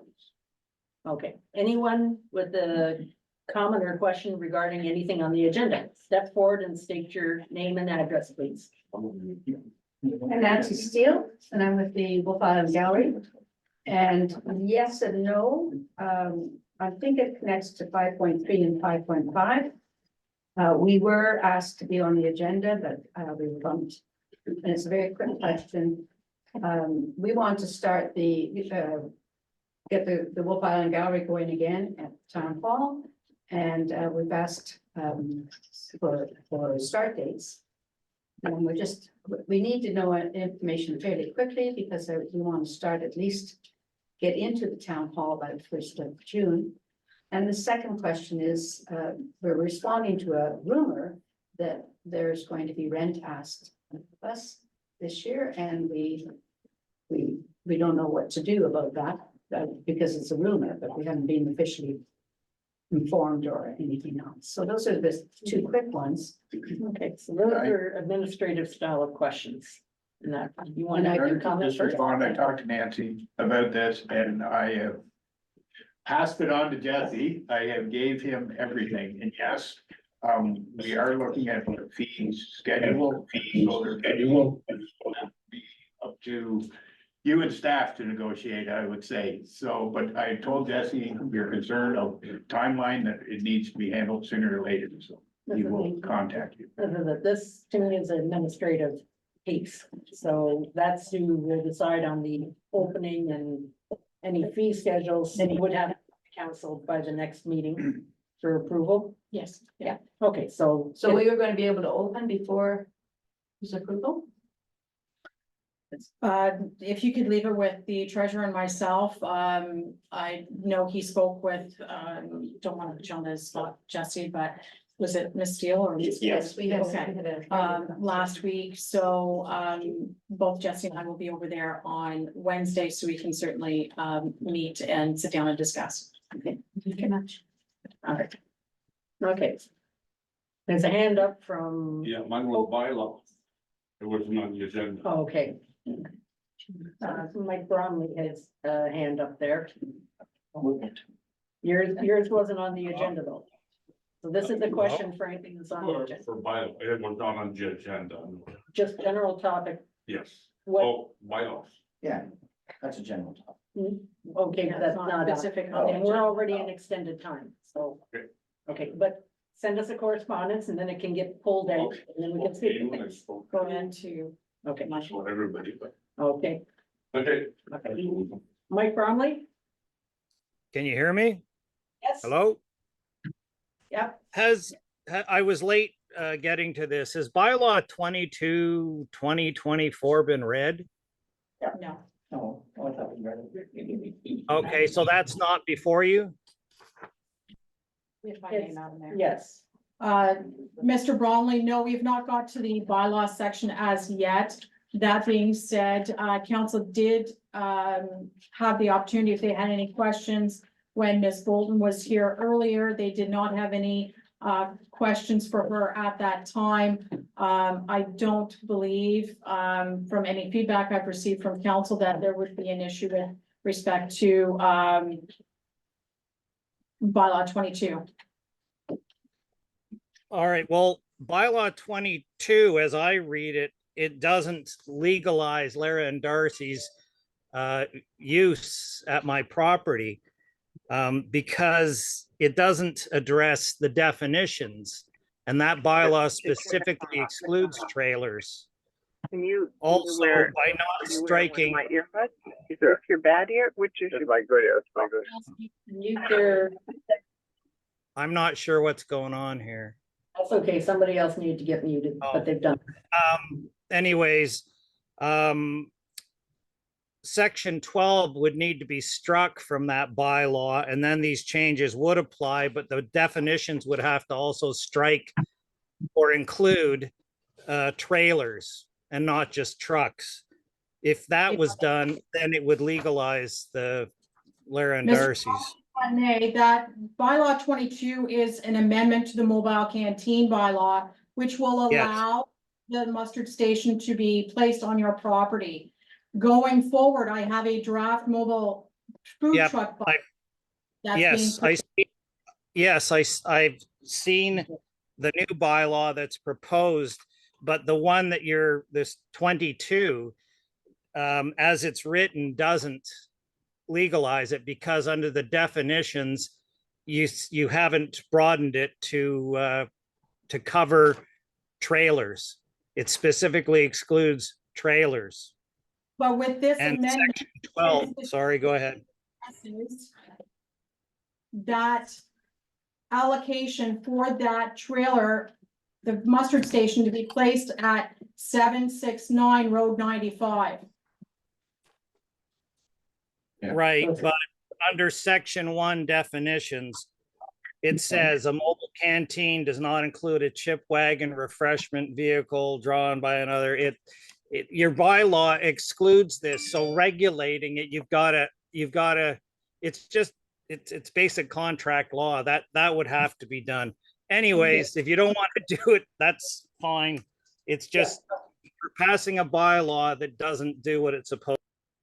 Okay, and the good news is the new bylaw will, and it's going through a lawyer first. So thank you very much for your comments, Mr. Broman. I see no other hands and no one else coming to the mic, so now we're on to statement by the members. Councilor Saunders. Just a quick shout out to the Howe Island Recreation Committee, who have been very active. We've got our pickleball courts ready to go. Our monthly euchre parties have been going really well. We have a whole list of items planned for the summer, and just want to give those volunteers a big pat on the back for all the work they're doing. Okay, Councilor Ackley. I really have no other comment other than, like Bill said, all those volunteers are doing a great job. I try. Councilor Holton. No real comment. I did attend the Good Roads for a couple days too. Some value for counselors. I see a lot of value for staff. These conferences, a great spot to network with staff. So matter of fact, when I talked to a lot of people, I sheepishly said I was on council because it was more staff members, but a great place to make connections. Councilor Jablonski. Yep, just an update for the recreation committee. We're firing up too. Baseball season's firing up. Volunteers are lining up. We're gonna be putting up a suggestion box in different locations. So if anybody's got some great ideas for fundraisers, love to hear them. You'll see it shortly around the aisle. Okay, and mine is a quick report, as I indicated before, regarding the Good Roads Conference. Found it very valuable, good information, and I shared right away with our CEO and brought her samples and books and all sorts of interesting stuff.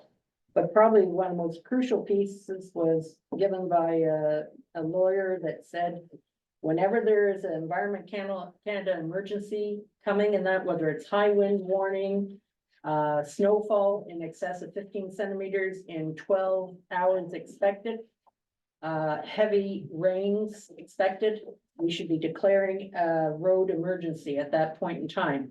What that does is help to alleviate us from liability, because those roads are considered under repair or review at that point in time. So if you're foolish enough to be out there in a blizzard and you think the road isn't plowed to your satisfaction, guess what? It's an emergency situation.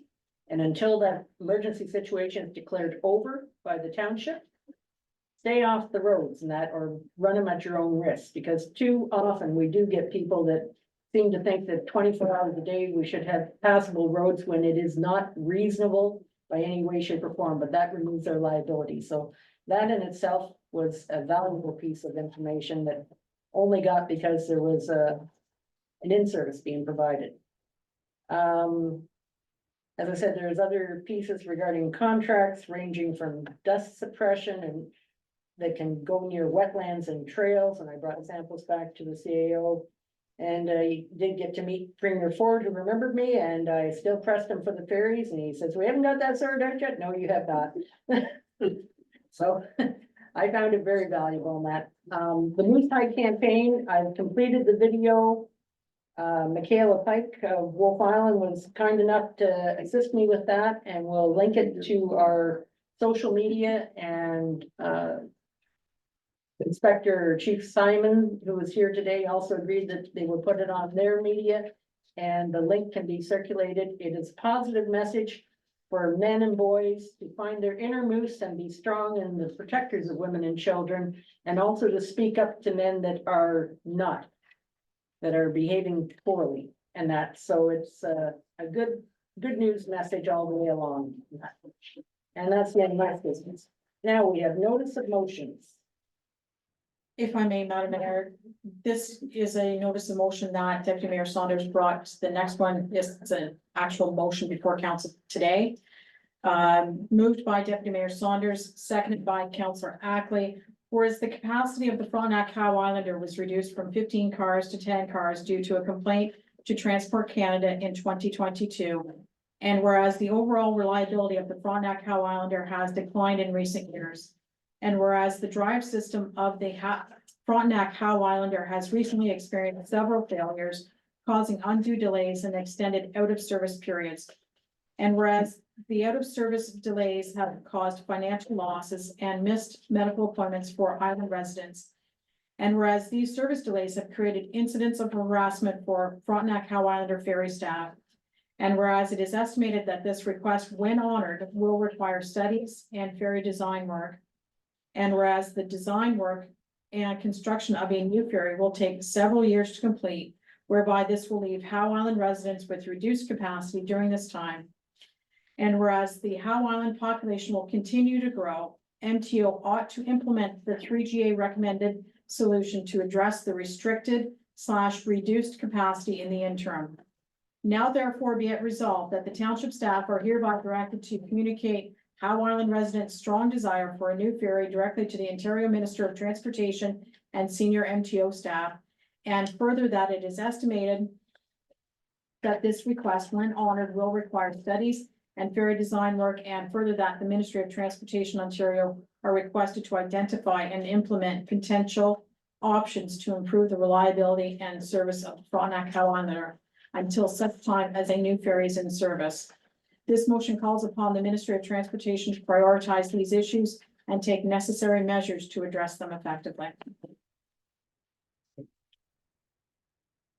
Okay, and for discussion, Councillor Saunders, do you want to speak to this?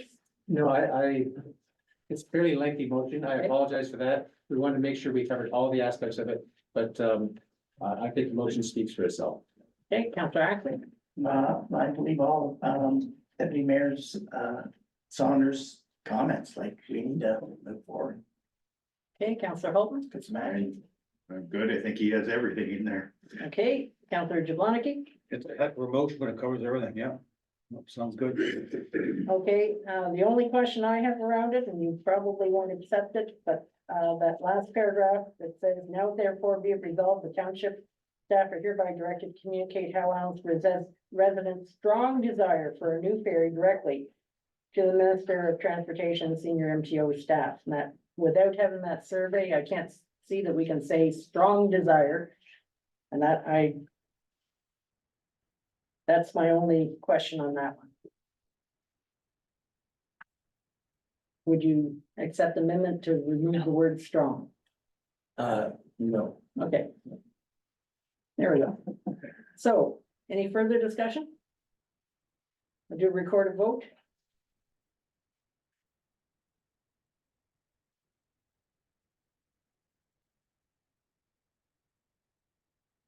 Councillor Ackley, I'm in favor.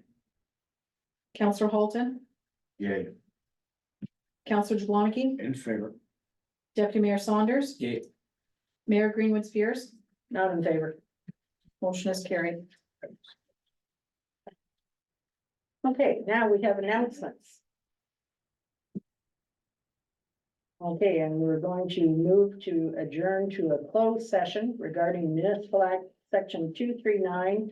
Litigation and potential litigation, including matters before administrative tribunals affecting the municipality or local board, specifically a legal update. Have a mover and second. Sorry. Moved by Counselor Ackley, second by Counselor Holton, that council adjourn to form council in closed session at 1:15 PM. Regarding the municipal act section 239 sub E litigation or potential litigation, including matters before administrative tribunals affecting the municipality or local board, specifically as relates to a legal update. All those in favor? Okay.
No, we're going to the bylaws. Okay.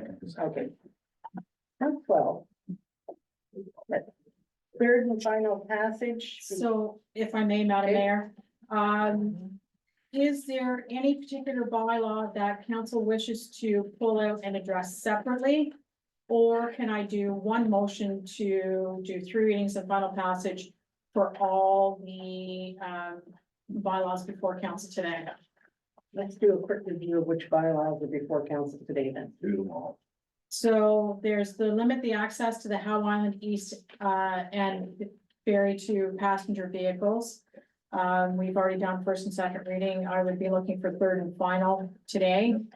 And that's the one that I suggested that we hold off for a month until we have that discussion with Mafra. The next one is the asset retirement policy. Our treasurer, Jesse Collins, presented the policy at the April 8th meeting. This is just the bylaw adopting that, retirement policy. Bylaw 21 is our 2024 tax rate levy.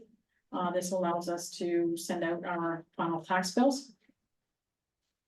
22-2024 is the amendment to the mobile canteen bylaw, which will allow the mustard station to be placed on Mr. Bromley's property. Bylaw 23 is authorize the agreement for the Wolf Island Tourist Information Center. And then the final bylaw is just the confirmatory bylaw for today's meeting. Okay, the only one that I would prefer if we could avoid the third reading of that bylaw until we have the discussion with the Mafra. And that Bylaw regarding, 19. regarding that ferry. I think we need to go ahead and pass it, and if we need to amend bylaw, we can amend bylaw. I think it's just simple to amend bylaw if, you're gonna have to be very careful talking to Mafra, they're gonna give you their opinion, you gotta find out what's legally right. I think we need to go ahead and pass it. Like, I would agree, and in the whole discussion, there are options for her. Yeah. So, you know, there's options she can take, so. Okay, so we'll do a group vote. Moved by Councillor Holton, seconded by Councillor Ackley, that 3 readings and final passage be granted to bylaw numbers 19-2024, 20-2024, 21-2024, 22-2024, and 23-2024, and that 3 readings and final passage be granted to bylaw 24-2024, being a bylaw to confirm the proceedings of council. Any further discussion? Seeing none, all those in favor?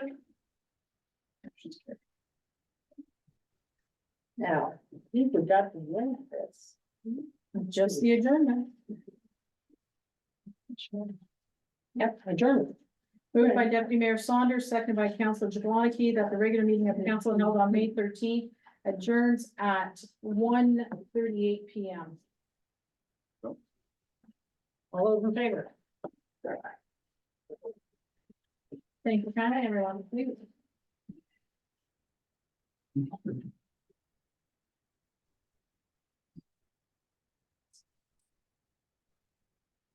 Self-represented.